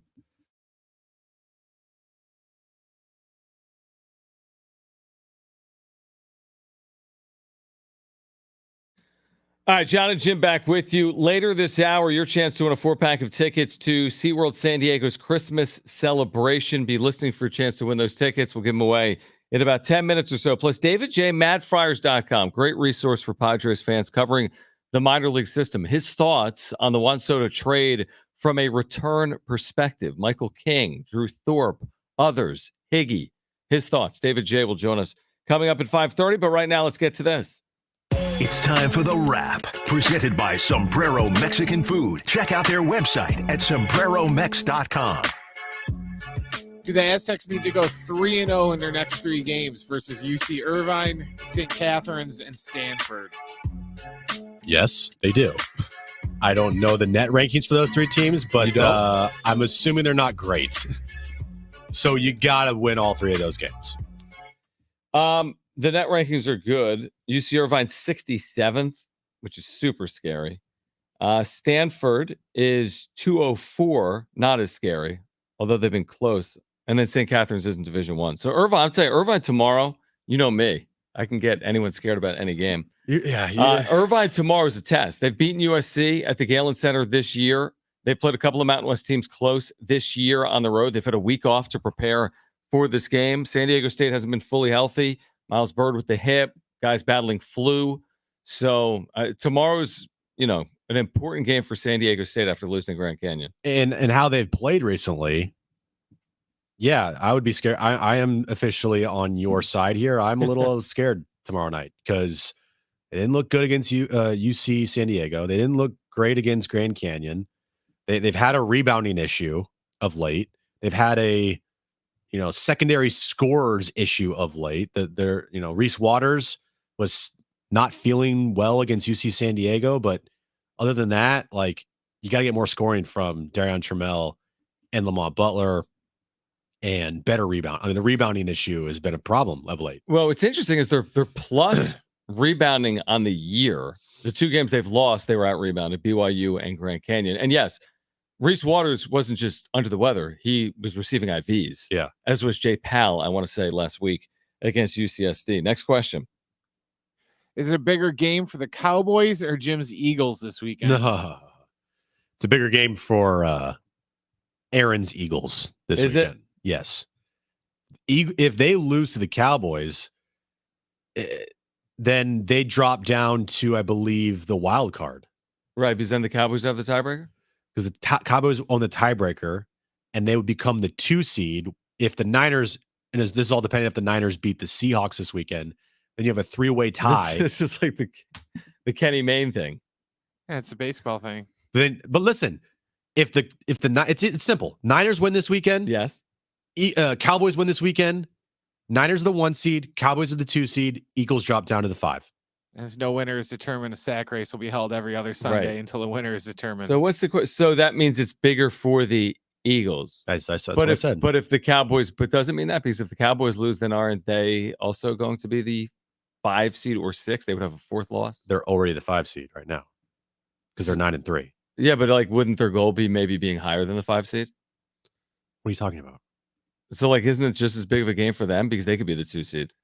Yeah, but how's it not as big of a game for the Cowboys? No, it's a bigger. You asked me what the game is bigger. I'm for. asking. I know. So Eagles, how is it bigger? Eagles have the number 1 seed right now. Right. If they win that game, okay, they are still a game up on the 1 seed. Mm-hmm. If they lose it, they drop down to the 5 seed.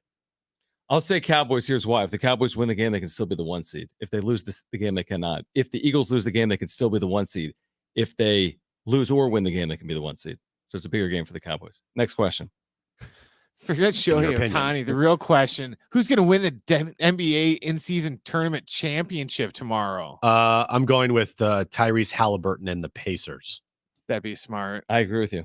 Yeah, I think the Pacers. I mean, the Lakers. I mean, they absolutely killed the Pelicans last night. They led by 40 something at one point. It was I don't not know even what the final was. Did you see LeBron? competitive. Yeah. It was like he did it first. He had 28 points in like 23 minutes or something like Jeez. that. He had like 4 heat check threes. Yeah. Does this Like from remind you Steph of like range. Pacers Lakers NBA Finals?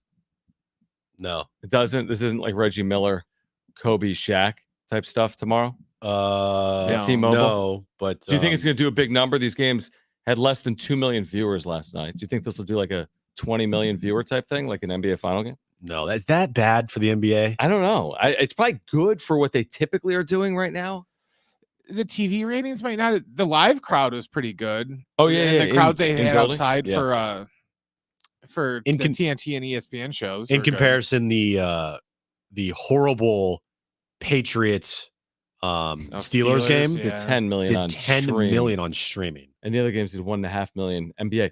Like, look at it this way. Nuggets Heat game 1 last year did 12 million. Is this going to do 3? I don't know. You have to figure No. too. The Bucks Pacers game was a good game, but like the Lakers True. game was a blowout. point. So who's going to stick around to watch a No, good 40-point Lakers blowout? I like the Pacers tomorrow night. Yeah, You saw the Lakers said they don't hang any banners other than NBA titles. Good. Yeah, and their COVID one. True, they have that one. Now the Pacers, I'm assuming you're hanging this thing. Oh yeah. dude, they're not playing for a banner; they're playing for money. I agree. Well, Next the question. Pacers are playing for both. The Lakers are playing for money. Next question. Is there any chance Shohei Ohtani signs with the Padres? I almost laughed when I said that. What do you think, Jim? I have a better chance of flying and having superpowers than the Padres. Like not in a plane, like yourself just taking Like off. I have a better chance of becoming Superman than you know who Superman is? Yeah, the guy with the wings. Or whatever. I have a Guy better with the carpet. The wings, the banner. the cape. Yes. Man. Blue and Carpet. red. Changes into outfits. Yeah, something. He's right. That's not how I would describe it, but yes, he changes in outfits. What's whatever's less than 0, that's what the Padres' chances are of signing Shohei Ohtani. Less than 0. That less We're than, going to play this back on Monday. if they sign Shohei Ohtani, dude, Let's hear it. I'll shave my head. You've been saying that about a lot of things recently, I think. No, I haven't. Yeah, you had someone. Is that the same thing you said? Because maybe about Ohtani earlier this week when you're like, I'll shave my head? Because you No. said you were going to shave your head about something recently, either on the Forget. wrap-up show or here. It was Uh, probably Ohtani, to be maybe. honest. whatever. Would you keep the beard? Yeah, I have to keep the beard. Yeah, Okay. that's not going to happen though. I don't say- it's not I'm happening. literally It's not not even happening. worried at all. Like it's not happening. No, I mean, it's not about. It would be unbelievable. They have $28 million. Yeah. Hold me to stand that. for the luxury tax. Hold me to that, everybody. Hold me to it because that's not happening.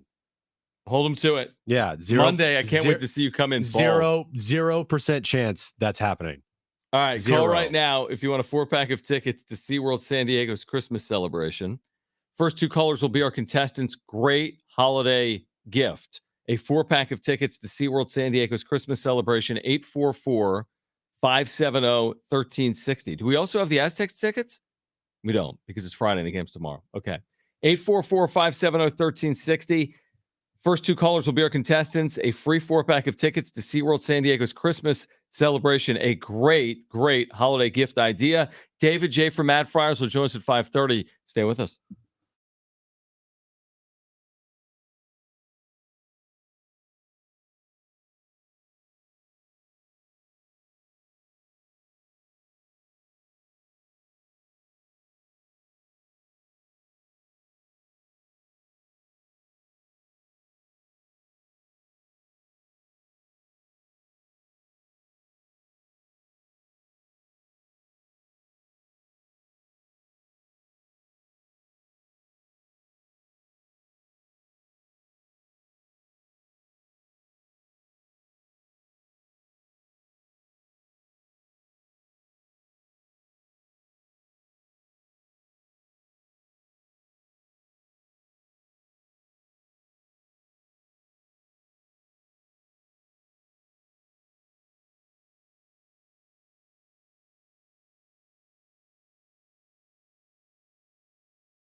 All right, Trainwreck Radio is next. David J. from MadFriars.com on the Padres return for Juan Soto. He will join us at 5:30.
Seven zero four seven zero started with team.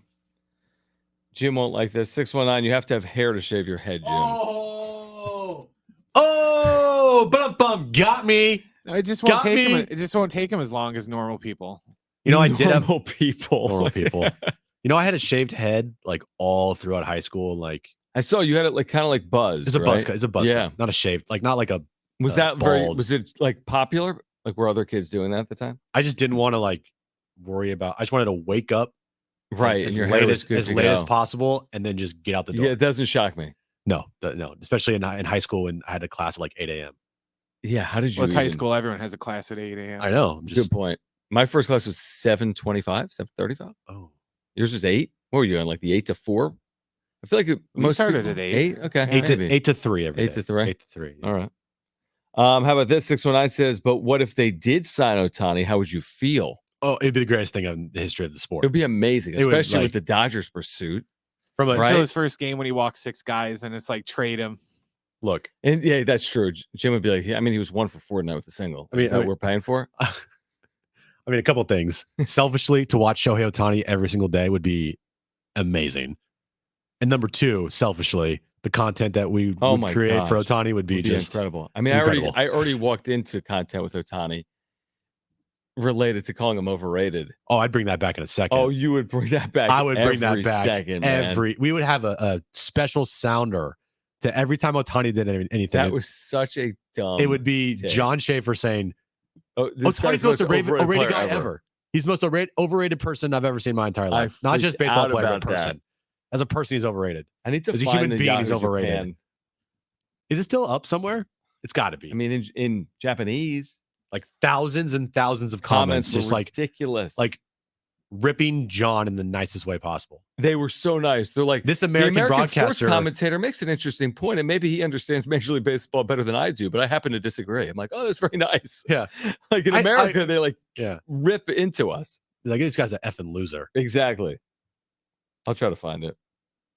All right, David J. Matt Friars will join us at 5:30 right now. Let's play.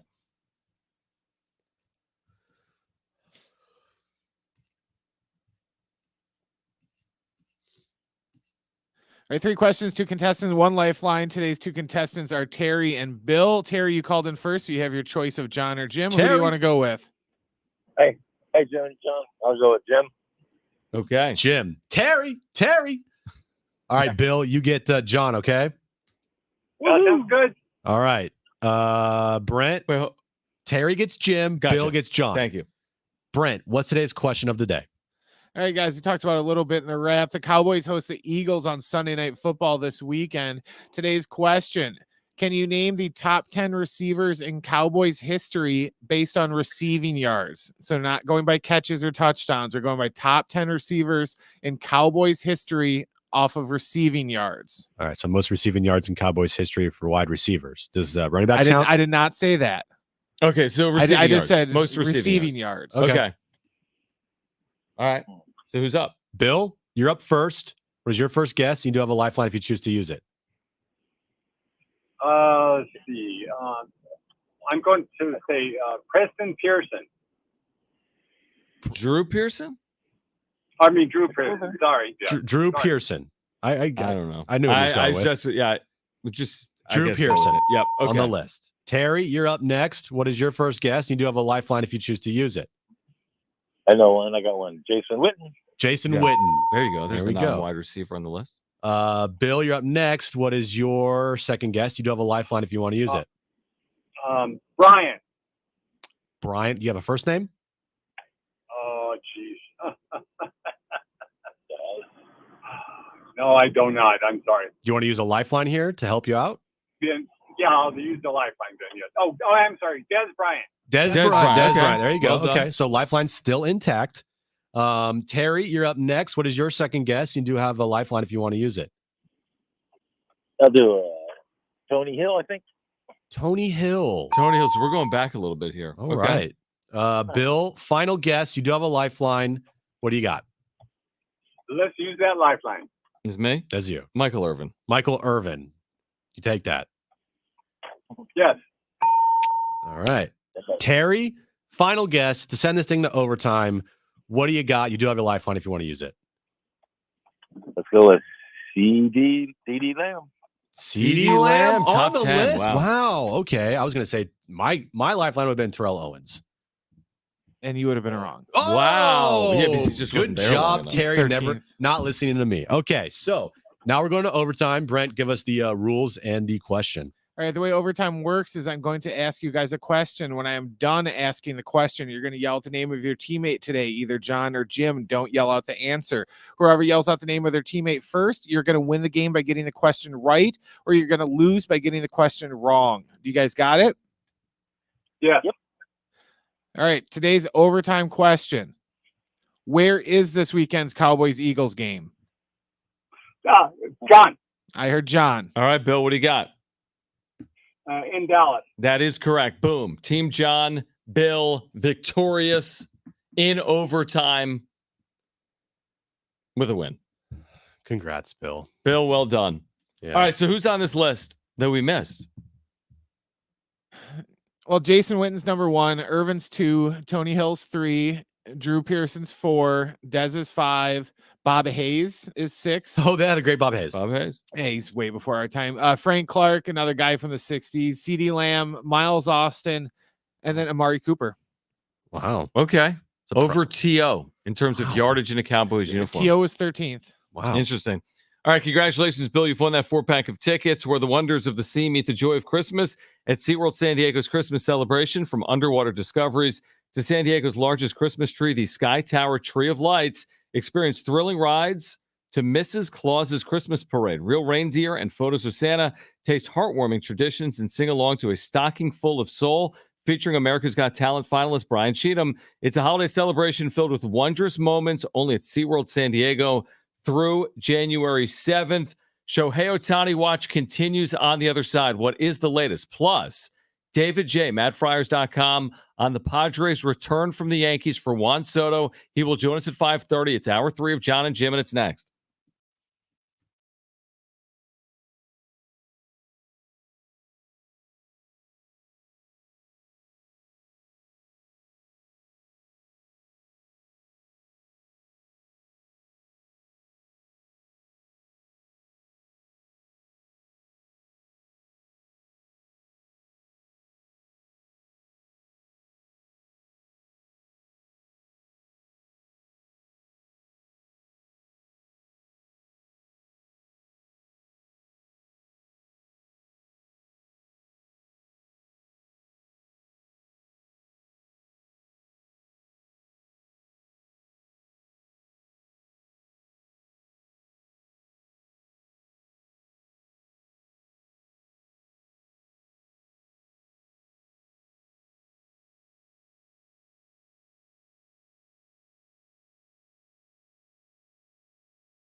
All right, Jim owes us a sponsor on this update. We don't even know where This Jim update is. is brought to you by someone. Come on, Jim.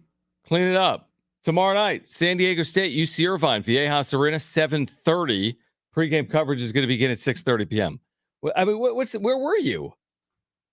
I remember my first time using the bathroom during a show. Like, taking the full 7 minutes. San Diego State, UC Irvine, tomorrow night, 7:30. Our pregame coverage will begin at 6:30. And this update's been brought to you by Macy's Backstage. What you will find at the Macy's Backstage. How about the perfect holiday gifts? Just $25 and under, like matching family PJs, fragrance sets, toys, and more. Find the latest trends, new arrivals, and great prices at Macy's Backstage store near you.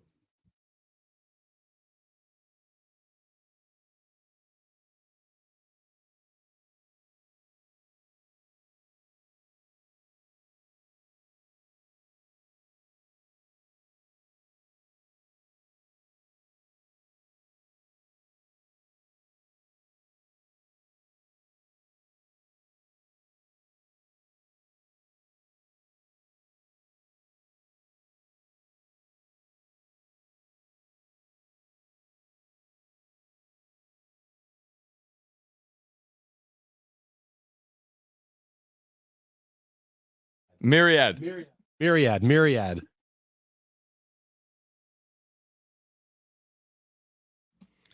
Welcome to the Myriad Show.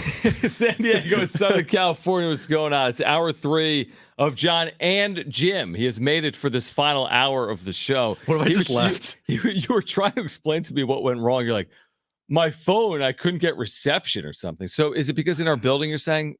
So what do you have, Verizon or AT&T? I have AT&T, right? And you don't. Yeah, I don't get service in this room or in this building, right?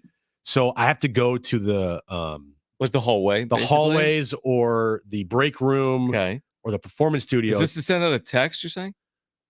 No, I was trying to recover my email password. Got you, but you got like the text message from the recovery system. Workday makes it literally like impossible to sign in. Quadruple. You need like 17 verifications. So you got a better chance of like having the nuclear codes. Yeah, seriously. Like I have a better chance of cracking FBI whatever than signing into Workday on my freaking phone. Okay, so you were trying to do. I got you. You're trying to do Workday. You went to find reception. All of a sudden, 20 minutes pass. I look up and I go, "Oh, it's 5:00." Whoops. And I'm like, if John's reading, and then I turn the corner and I'm like, yep, there he is. John's doing the update. I thought maybe you had something on Ohtani. I thought maybe you got a call from a source. Like breaking news. It could be worse. Were you here that day when I went outside to go get something out of my car? And the electric locks will break sometimes on the door. Oh my god! It broke, and I didn't have my phone. Out. Well, we were in commercial break, and I was here. A thing. When was this? It was during the cannons. I don't remember which incarnation of it was, but I was stuck out, and it was raining too. So I had to sprint all the way around to the other side of the building in the rain so I could come in through the front door. I've done that before. Like when I first started in radio, and I was at the time just running the board, and I was very green. I didn't know anything really. Mm-hmm. I remember I went outside and I locked myself out, and I didn't have my phone with me, and I was like freaking out. Like what am I gonna do? I went to I forget someone's window, and I started banging on the window. Someone saw me, let me in. Should have gone to a payphone and called someone collect. And everyone's like, dude, where were you? And I was like, oh god, locked out. Sorry, I'm sorry. I thought you might have been talking about JP Hornstra from Dodger Nation, or John Morosi, or Bob Nightingale. The latest on Shohei Ohtani is this: if you've missed today, this is what you missed today. Where are you at then? John Morosi said Shohei Ohtani's on a flight to Toronto. Everyone freaks out, which is completely understandable. Like the whole nation of Canada is freaking out. Yeah. 2 hours later, Bob Nightingale, no, he's not. He's in his house in Southern California. Oh, that was Shohei with a W. Sorry. There's different Shohei. So really nothing has happened. If you missed it, it was a little bit like Soto at the winter meetings. Like we were waiting and nothing happened all day until it did happen. Remember after the Scouts dinner, we're like, what are they eating for dinner at the Scouts dinner? That's basically where we are. Like, what's Shohei doing? And John Paul Morosi tweeted, he has not tweeted since this tweet. I know. The sources, Shohei Ohtani is en route to Toronto today. A representative of his agency, CAA, would not comment when asked about Ohtani's travel plans. At this hour, Ohtani does not have a signed agreement with any MLB team. And then he did at MLB Network because he's an MLB Network insider. Is this like what's the movie where Ferris Bueller? I'm doing a movie reference. Could you have an Ohtani like they think he's in his house, they think he's sleeping, like there's an Ohtani like That is hat. actually a very good pull for you. I'm Wow. impressed. Like somebody looked in his house and they're like, oh look, I see Shohei Ohtani, but it's just like maybe like the flat, like the COVID. What do we have? He's got a mannequin in his This, bag, the snoring sound effect. Right. This day will live in infamy as John made a accurate movie reference to sports. Or maybe he's like Superman. He can change into different people. And he could be in Toronto at one time, and then You're just like my dog. The second I give you praise, you say something Such stupid an or do idiot. something bad, or we're like, "Oh, good dog." Oh, bad dog. Yeah, way to totally not redeem yourself. Is this ending tonight? Okay, here's the point. Because I'm not willing to say this. I want to say LOL Dodgers. This is comical and hilarious. But I believe the reason I'm not willing to go on this crazy like soliloquy and tangent about, oh my gosh, Dodgers, you're screwed, is I don't think that. I think he still signs with the Dodgers. That's my guess. They've put their last 2 years of eggs into this basket of going to land Shohei Ohtani. And the way the sport works, the rich get richer, seemingly so. Why would these 100% complete Dodger homers, JP Hornstra, from Dodger Nation whatever, right? Like they're probably getting some views today. be tweeting out that sources say that Shohei Ohtani is going to the Blue Jays, and this is not some like Joe Schmo's account that has like 37 followers. No, you're right. You're saying Hornstra or Dodgers Nation? Both. Yeah, you're right. They're connected. Yeah. How many? Dude, Dodgers Nation has 73,000 subscribers. How many of those are today? A couple thousand. How about the Hornstra guy or whatever his name is? Yeah, he's got thousands. Is he a BBWAA? So there's pie on a lot of people's faces today. I mean, it's so funny because the John Paul Morosi tweet has 415 bookmarks. Like, is this the guy you're believing to break the news? I just went to his website. Like, here he is. I had it all along, guys. Give me a break. Who is that guy? Why is he looking down? JP Hornstra is ChatGPT. Why is he looking down at the camera? He looks like the dude from The Boys. Dude, look at this, like 80 pixels.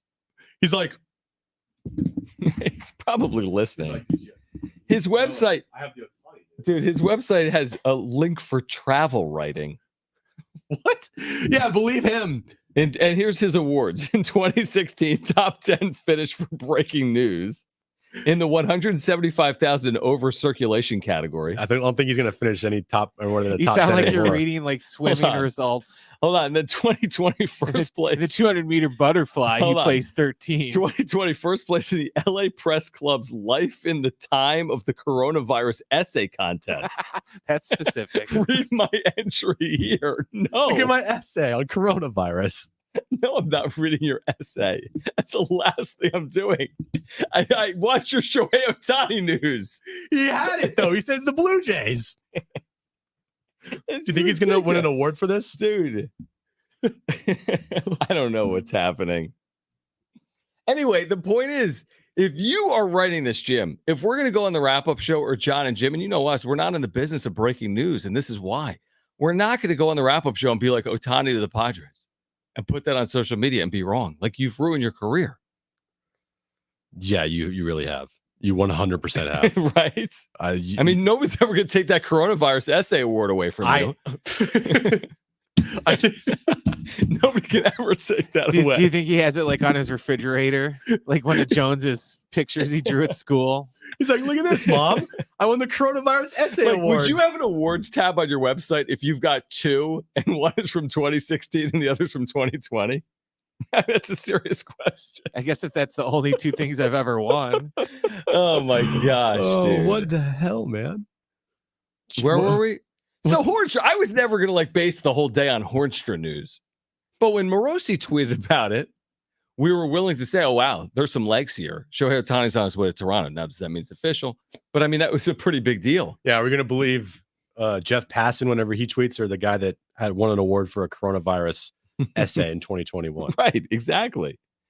So we sit and we wait. We sit and we wait and we twiddle. I texted this to Darren. You know, people are getting so upset in the media about, like the other day, Ken Rosenthal had this big soliloquy about why Ohtani making this thing. Yeah, I heard that. You know, And it's not just him. You hear Buster Olney write stuff, and Dude, Chris Russo like freaked out. yeah, Chris Russo, just I yell from freaked a out. mountaintop. Hasn't it been more fun today? Kind of. With reports of, is Ohtani on a plane to Toronto? And then you have Drake put in a picture on his Instagram page of him in an Ohtani jersey. That was so dumb. And I saw already Breaking Tea has come out with an Ohtani Blue Jays shirt of a picture of it's a picture, but here's the thing, it's funny. It's a picture of a plane landing, and then it has like the flight plan from the flight tracker app or whatever. Yeah, it looks like the flight tracker app from like SoCal to Toronto. And then does it have a picture of just like Bob getting off? No, it's like it's just it's a blue and white T-shirt. But so wait, but go back to the Rosenthal point. Like, hey, yeah, and if like, hey, I wish he was more public throughout this free agent process. But I was saying, with all of that being said, hasn't today been fun? Yeah, definitely. Like, I'd much rather have today. Right. Than the rumors of like an actual like, oh, Ohtani's met with the Dodgers yesterday, or Ohtani's met with the Giants in this afternoon or whatever. No. I'd much rather have Drake and fake flight plans being tracked by 20,000 people, and also false reporting, and guys like JP Hornstruff or whatever his name is, that's won awards for essays on coronaviruses, tweeting out that sources say that he's going to the Blue Jays. I'd rather have all of that than like actual legit reporting on meetings. Okay, but what about the idea that like, this idea, okay, well, it's his free agency. He can go through it any way he wants. Let's do it on his timetable. But then we actually won't do it on his timetable, and we're at the flight tracker app. Yeah, that's great. You know what I mean? Like, that's awesome. I guess so. I'm fine with the way this is played out. I wasn't thrilled with the way the winter meetings played out, because it did feel like it was being like Ohtani was slowing things down, and maybe that wasn't fair because Soto ended up getting traded. So maybe that wasn't fair. It just felt like we were just sitting there for 3 days waiting for anything to happen at the winter meetings. Now, Soto got moved, which wasn't great from a Padres perspective, but that was a big deal. Again, I don't put any blame on Ohtani for that. I put the blame on Major League Baseball and Rob Manfred. And the teams. Flight tracker app, Rob Manfred's fault. No. The flight tracker app's not Rob Manfred's fault. JP Hornster's. That's just like the coincidence of that. Whoever was on that plane is amazing. Can you imagine getting off that plane? You're like, what? And you check your like phone. You like turn on your phone. Like everyone thinks you're Shohei Ohtani, Bob. 20,000 people are tracking your flight right now. And then you get off the plane and you're just like some guy. Dude, I know. It's super weird. I know. It's amazing. I love it. It is amazing. I love it. That's the type of stuff. If you were going, ask yourself this real quick. If you were about to sign with the team and you were Shohei Ohtani, would you fly to that team?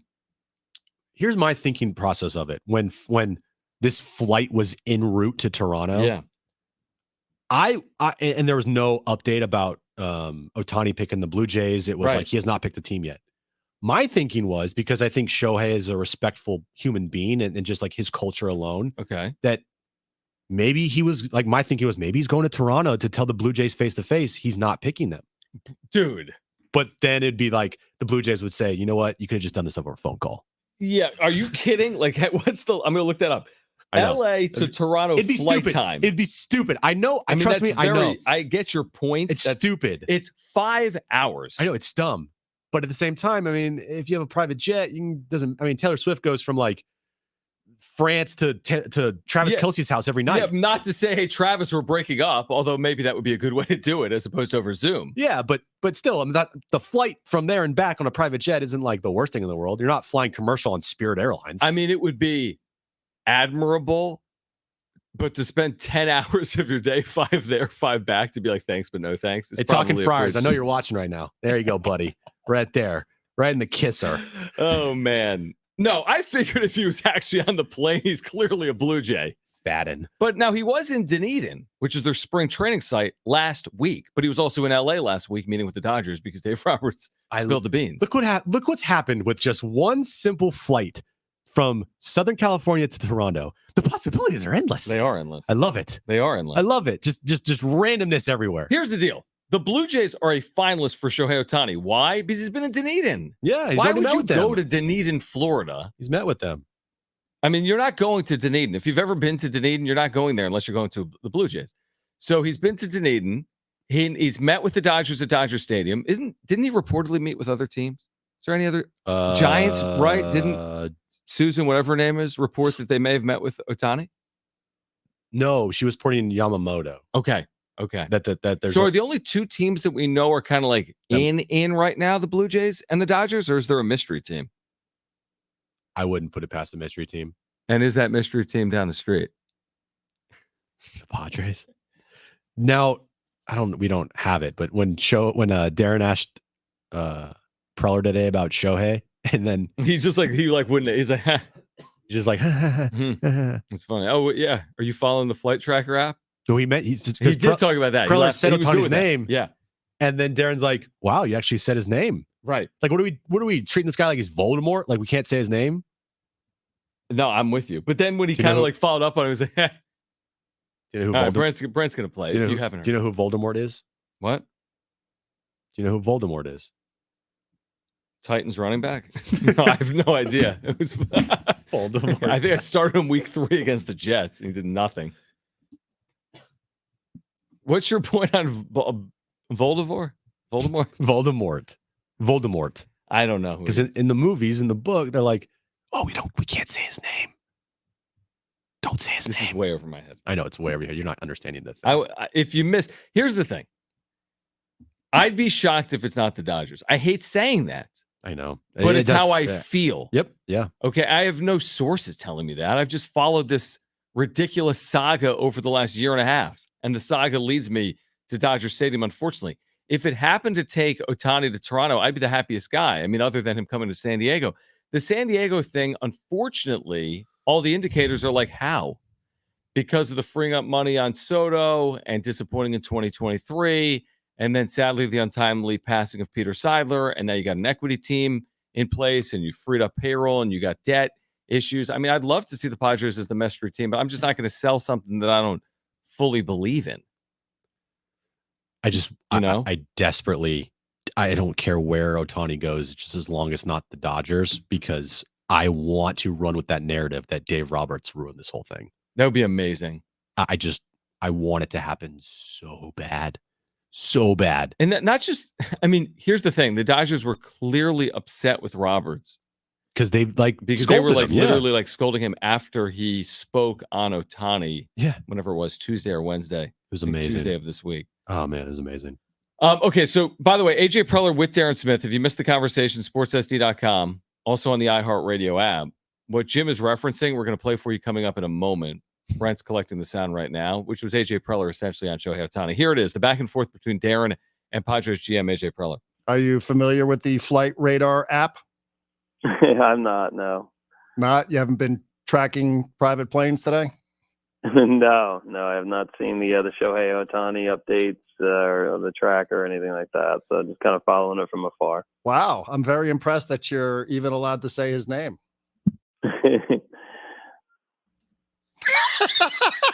AJ, let me get right to the hard-hitting question. That's really funny on both sides. He's Because like, it might be AJ being like, "You're right." You know what I mean? Oh, like, crap. But he might be like, "You're right." I'm very impressed that you're even allowed to say his name. Maybe I'm not, because maybe I'm in on him. He's like, right? But what AJ's doing there by not saying anything is, you're right there. Maybe I'm in on him. You want to run with that? No. But I mean, that was a funny back and forth, is my point. But he also used the word afar. I've been following this from afar, which leads me to believe that if he was following it closely, he wouldn't say I'm following it from afar. Interesting. You said 0%. You shave your head if you sign. So yeah, 0. You're not holding your breath. No, if I did, I'd be dead. And AJ Preller didn't sound like he was holding his breath there, to be honest. He mentioned from afar. Imagine the Padres make an announcement in Toronto. Off the plane, AJ Preller and Shohei Ohtani. We have an announcement. Yeah, that'd be, hey, we're doing these moves to shed payroll. But guess what? We're in on Ohtani for $700 million. It's off the plane. JP Hornstra with that essay. Look at my essay, everybody. Look at my essay. AJ Preller, who was on like special phone to talk to Darren. Not happening. Shohei Ohtani. It's not happening, man. Not happening. So we wait. When we come back on the air Monday at 3, I hope we have an answer. I just don't like the waiting game, but honestly, some of the waiting game is fun. But I hope we have an answer come Monday. I hope. What day do you think he's going to sign? Soon, this weekend, I think. That's what the reports were saying. This weekend. If he really wants to like be, quote, private and doesn't like want to talk to people, he's going to do it tomorrow. Or because I learned in News Talk that whenever they want to release a story that they don't want people to read, Saturday or Friday, they release it Friday night, right? like Because right it's in the before Saturday 5 paper. o'clock. News Because dump. yeah, it'll be the Friday night news dump because nobody's paying attention. Sure. So if he doesn't want to have some big elaborate press conference right away, then he would do it on the weekend when they're just going to announce it and be like, yeah, we signed him. Here's the details. Press conference on Wednesday. Can I ask a serious question? Sure. No. What's more? I'm asking this question, and you tell me because I'm curious to see what's more likely. He's signing with the LA Dodgers after spending the last 5 years in Southern California, or he's going to sign with a team in another country that hasn't had near the success of the LA Dodgers, and the number one thing he said through his representation the last year that mattered more than anything, including money, was winning. So I'm thinking, like, you're familiar with the Dodgers. I mean, you've watched it from close up, even though it's kind of from afar. And it's Toronto Blue Jays. I mean, okay, maybe they're set up to win. Maybe. But they're in the AL East, and it's a world away. Now, so is, LA from playing in Japan. But it's like, LA, and you know what the Dodgers have done. Well, And you're going to go leap of faith a little bit? Like, are the Blue Jays that proven winner that you're asking for? the pros of the Blue Jays is, one, they made the playoffs last year. They made the playoffs a couple times over the last couple seasons. Okay. They have a good roster, like Bichette, Springer, Vladdy, Gosman. I know they have a couple other good pitchers on their team. Right. They're not bad. No, I agree. I agree. What they win last? How many games they win last I'm gonna year? look up. I mean, they didn't win 90, right? I don't think so. I Did don't they? think so either. Last year they won 89. Okay. And they were a game better than Seattle to get in. They were the last team in. So it's not like Yeah. this team is just in the gutter. Right. Number two, and then also, I've never been to Toronto, but everybody that Yeah. talks about Toronto, it's Great. like it's a huge city, and it's definitely what's the word I'm looking for? I Like don't know. it feels big. It feels big. It is. Yeah, it's out of the country, and also too, I like the Jim fact. Jim fact, What Well- state is it in? Canada, Yeah. Can you name a city in Canada? Quebec, I Quebec think City they're is- providences. Yeah. Toronto. Correct. All right. But also, what were you saying? Yeah, I just think that if Ohtani wants to go and be like the king of an area, what better place to be the king of than go to all of Canada? Right. Right. Here's my thing on that. Because if you're in is- LA, I mean, you got a lot of things that you're competing against. Toronto, not much. Well, besides hockey, duh. Well, a lot of things Right. these days, and you see this a lot in the NBA, they're all about building their brand. Is he going to build a bigger worldwide brand staying in Southern California or going to Canada and like branching off in a whole new country now to where, Overtaking the entire country. yeah, I just think if, and granted, has been more vocal about winning than, building his brand. But if you're going to try and build your brand up, wouldn't you think you would go to Canada and it'd be easier to build your brand up opposed to just, moving down the freeway a couple hours? We'll ask David J. Matt Friars. He will Yeah, join no. us on the other side to talk about the players the Padres got back for Juan Soto. David J. Matt Friars next.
All right, David J. from Mad Friars, his thoughts on the players coming back to San Diego in the Juan Soto deal. He'll join us next.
All right, this update is brought to you by Macy's Backstage. Aztecs basketball returns tomorrow night versus UC Irvine. 7:30 tip, actually 7:40 tip. 7 p.m. is when our pregame coverage starts right here on San Diego Sports 760. 6:30. Have you been saying 7 all day? You told me 7 I told yesterday. you 6:30 yesterday. No, you told me 7. Brent. No, you said 7 yesterday, and he told you 6:30. Thank you. I hate you. We learned on Darren's show that he thinks that Marty only listens 20% of the time. Do you listen that much? That's very high. What will you find at Macy's Backstage? How about the perfect holiday gifts? Just $25 and under, like matching family PJs, fragrance sets, toys, and more. Find the latest trends, new arrivals, and great prices at a Macy's Backstage store near you.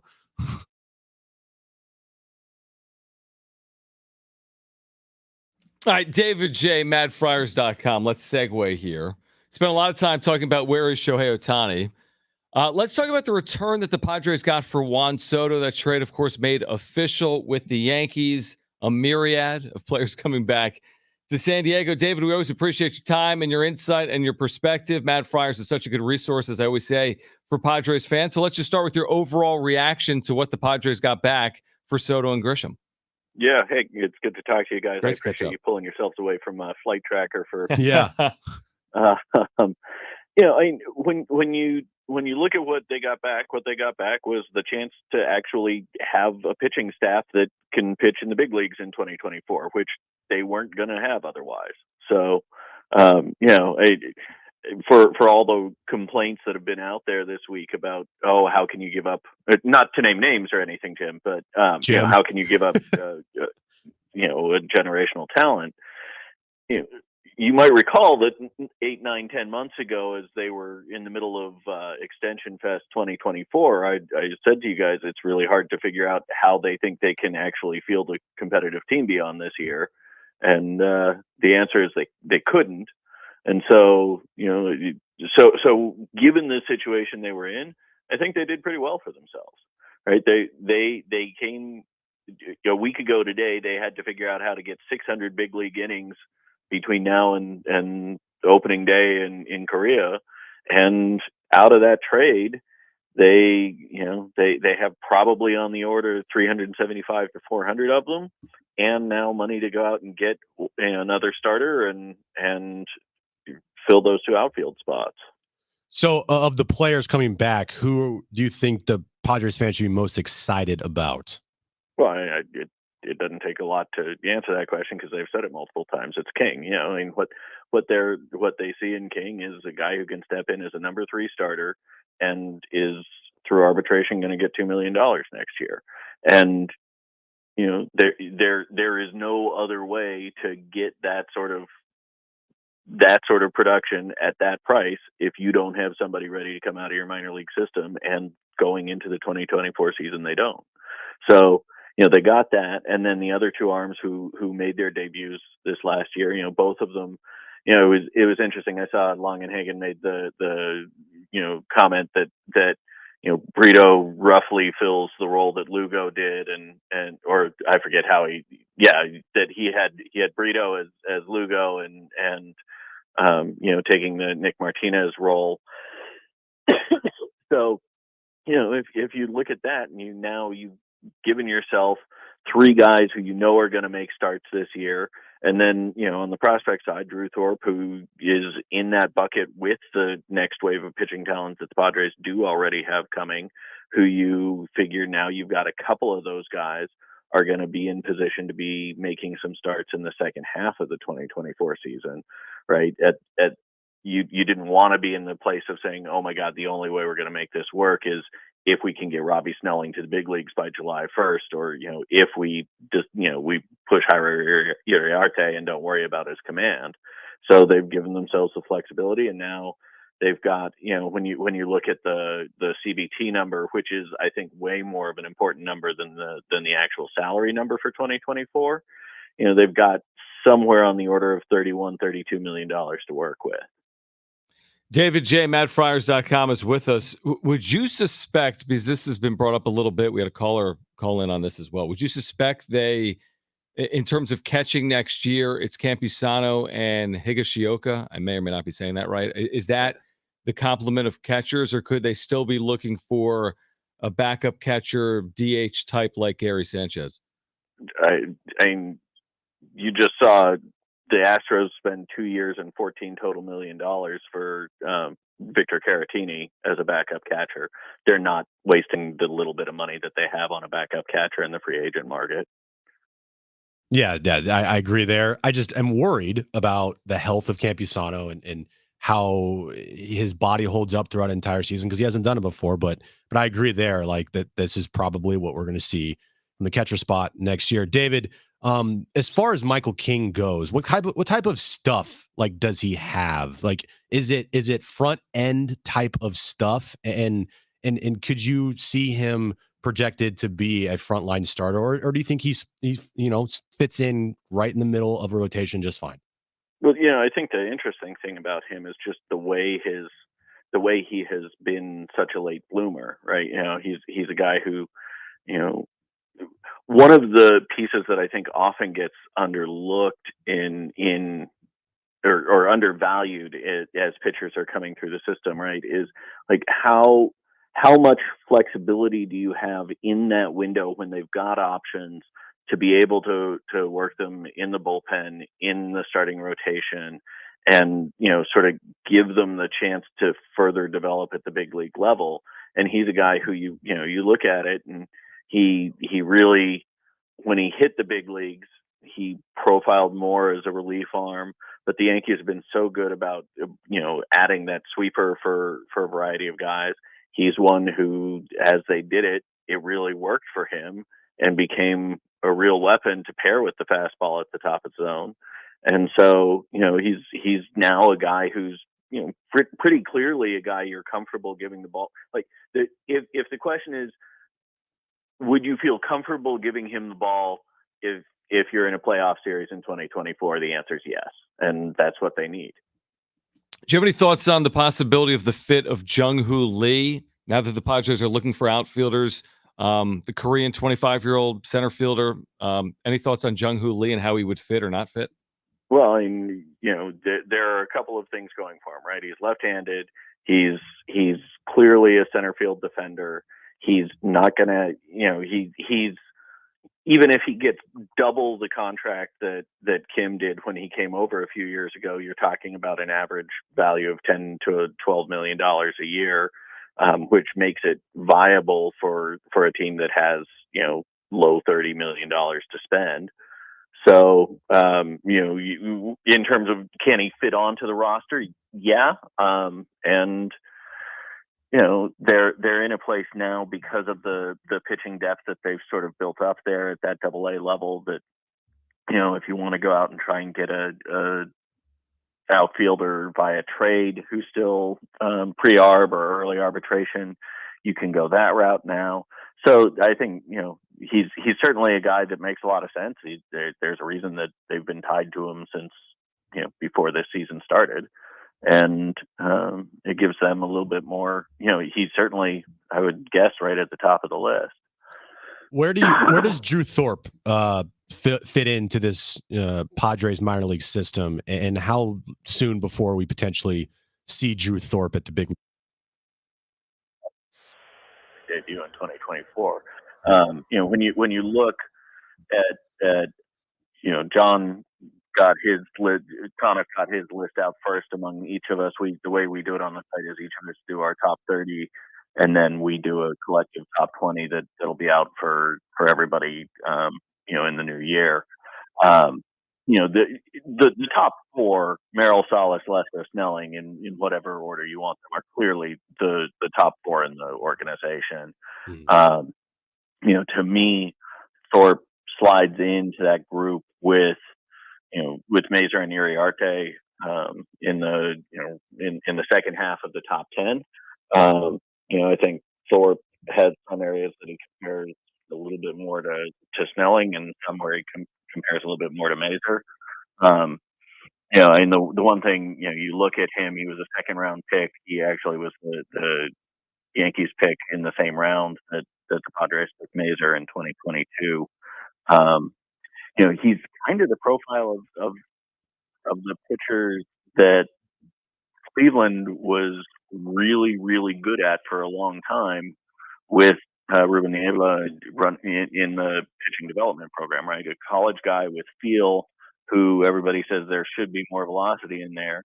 Well, that's exactly what they've done a really nice job of developing over time in Cleveland. And I suspect the Padres and both their player development group and Ruben Niebla feel like they might be able to do something similar. If you're talking about Thorpe at 91, 93, he's good. If you're talking about him at 93, 95, he probably has frontline stuff. And they already have the best changeup in minor league baseball in the system with Dylan Lesko. He probably slots pretty closely behind him there. David J, MattFryers.com. He's been writing on this. If you're looking for more on this trade, visit MattFryers.com right now. David, we always appreciate your perspective. Happy holidays. It is December. I'm allowed to say it per Jim. And thanks for doing it. Thanks, man. Feel better. Absolutely. Thanks, guys. All right, David J at Matt Fryers. Jim's back page, Ohtani watch as well. Stay with us.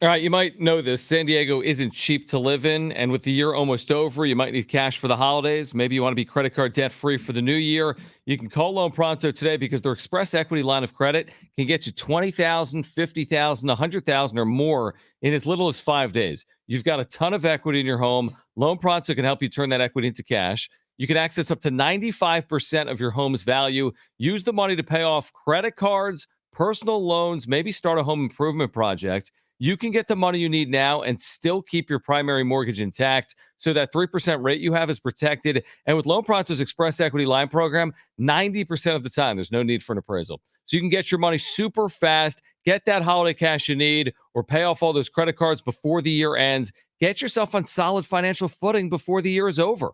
Call Loan Pronto now, 619-207-4336. Write this down. 619-207-4336 or visit loanpronto.com. That's 619-207-4336. Equal housing lender, NMLS 1661781, subject to lender approval.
Bronny James, son of LeBron James, who is debuting Sunday for USC at the Galen Center against Long Beach State. That game is sold out.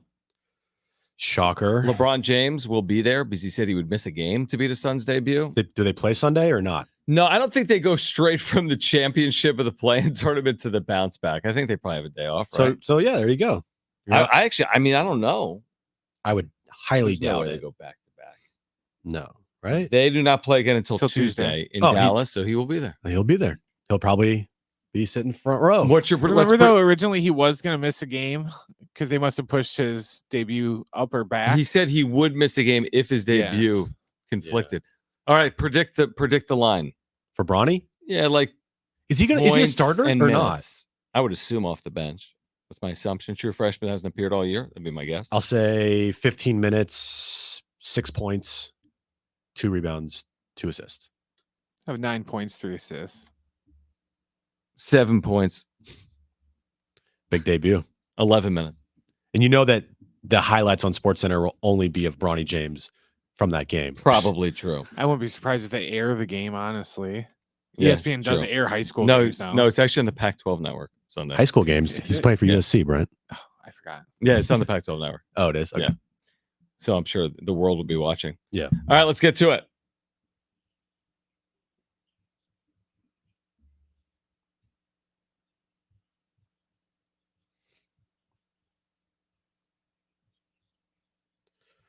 All right, couple crazy auction items here in the sports world. Okay. They're both Kobe Bryant related. All right. The first up is a signed basketball used in the game where Kobe scored 61 points at Madison Square Garden. Right. Signed by Kobe, used in that game, sold in an auction, winning bid for, guess. 750,000. I'll say under that. I'll say 301. You are both way off. Really? Millions? 66,000. Oh. Not Come on. crazy. At that price, we should have gotten in on that. Signed basketball used in the 61 point game at Madison Square Garden. Right. For 66 grand. I would do that. Come on. It's a bargain. Bargain. Easily. Yeah.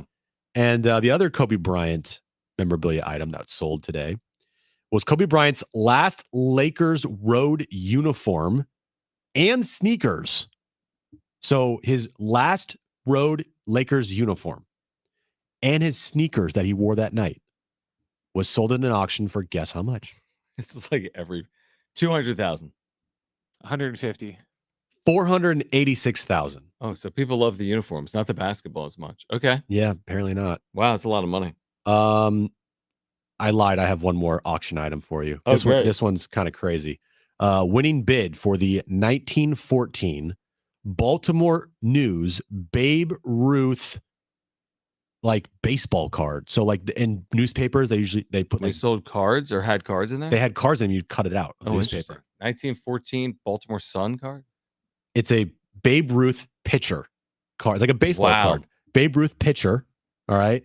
It graded at a 3. So like Right. not anything great. back then, if you grade it like a 1 or a 2, it's really good. Right. But a right. 3, is even better. oh my gosh. Okay, it's Babe Ruth, Babe Ruth sold for guess how much? a mill. That's what I was going to say. 7.2 million. Wow. The card was a free newspaper insert originally saved by the paper boy, Archie Davis. That's crazy. The paper cost 1 cent. Wow. This sold for 7.2 million. You would have just had to wait 108 years to Yeah. get paid off. Not bad. Yeah. Keep it in the family. Right. That's pretty good. Okay. And finally, McDonald's may bring back a item to its menu. McDonald's says that they're possibly bringing back the snack wraps. Well, sort of. A new iteration of McDonald's snack wraps could be coming to restaurants by the end of 2025, the company announced. McDonald's says it will expand its chicken meals to meet customers' demands. This plan includes offering the McCrispy to nearly all markets across the world by the end of 2025 and expand the McCrispy into wraps and tenders. It's exciting. I don't know what you said. Something about snack wraps. Yeah, you don't remember the snack wrap from I McDonald's? do remember it. Seriously, I do. Yeah. I didn't know it was gone. Like a lot of the things. But you never go to McDonald's. I just I don't never eat got meat. that anyway, so I didn't know it was gone either. All right, Monday we'll be back with Sorry. all the full reaction. Shohei Ohtani, where is he heading? hopefully we know come Monday at 3 p.m. If you missed anything today, sportssd.com, iHeartRadio app, iTunes, TuneIn Radio, Spotify. Find us on YouTube. Search for Jon and Jim 760. Join us tomorrow, San Diego State, UC Irvine at 7:30. Pregame coverage at 6:30. For Brent and Jim, I'm John. Keep it here. It is San Diego Sports 760. Have a good weekend. Okay. Okay. Turn your mic on. Okay. Okay.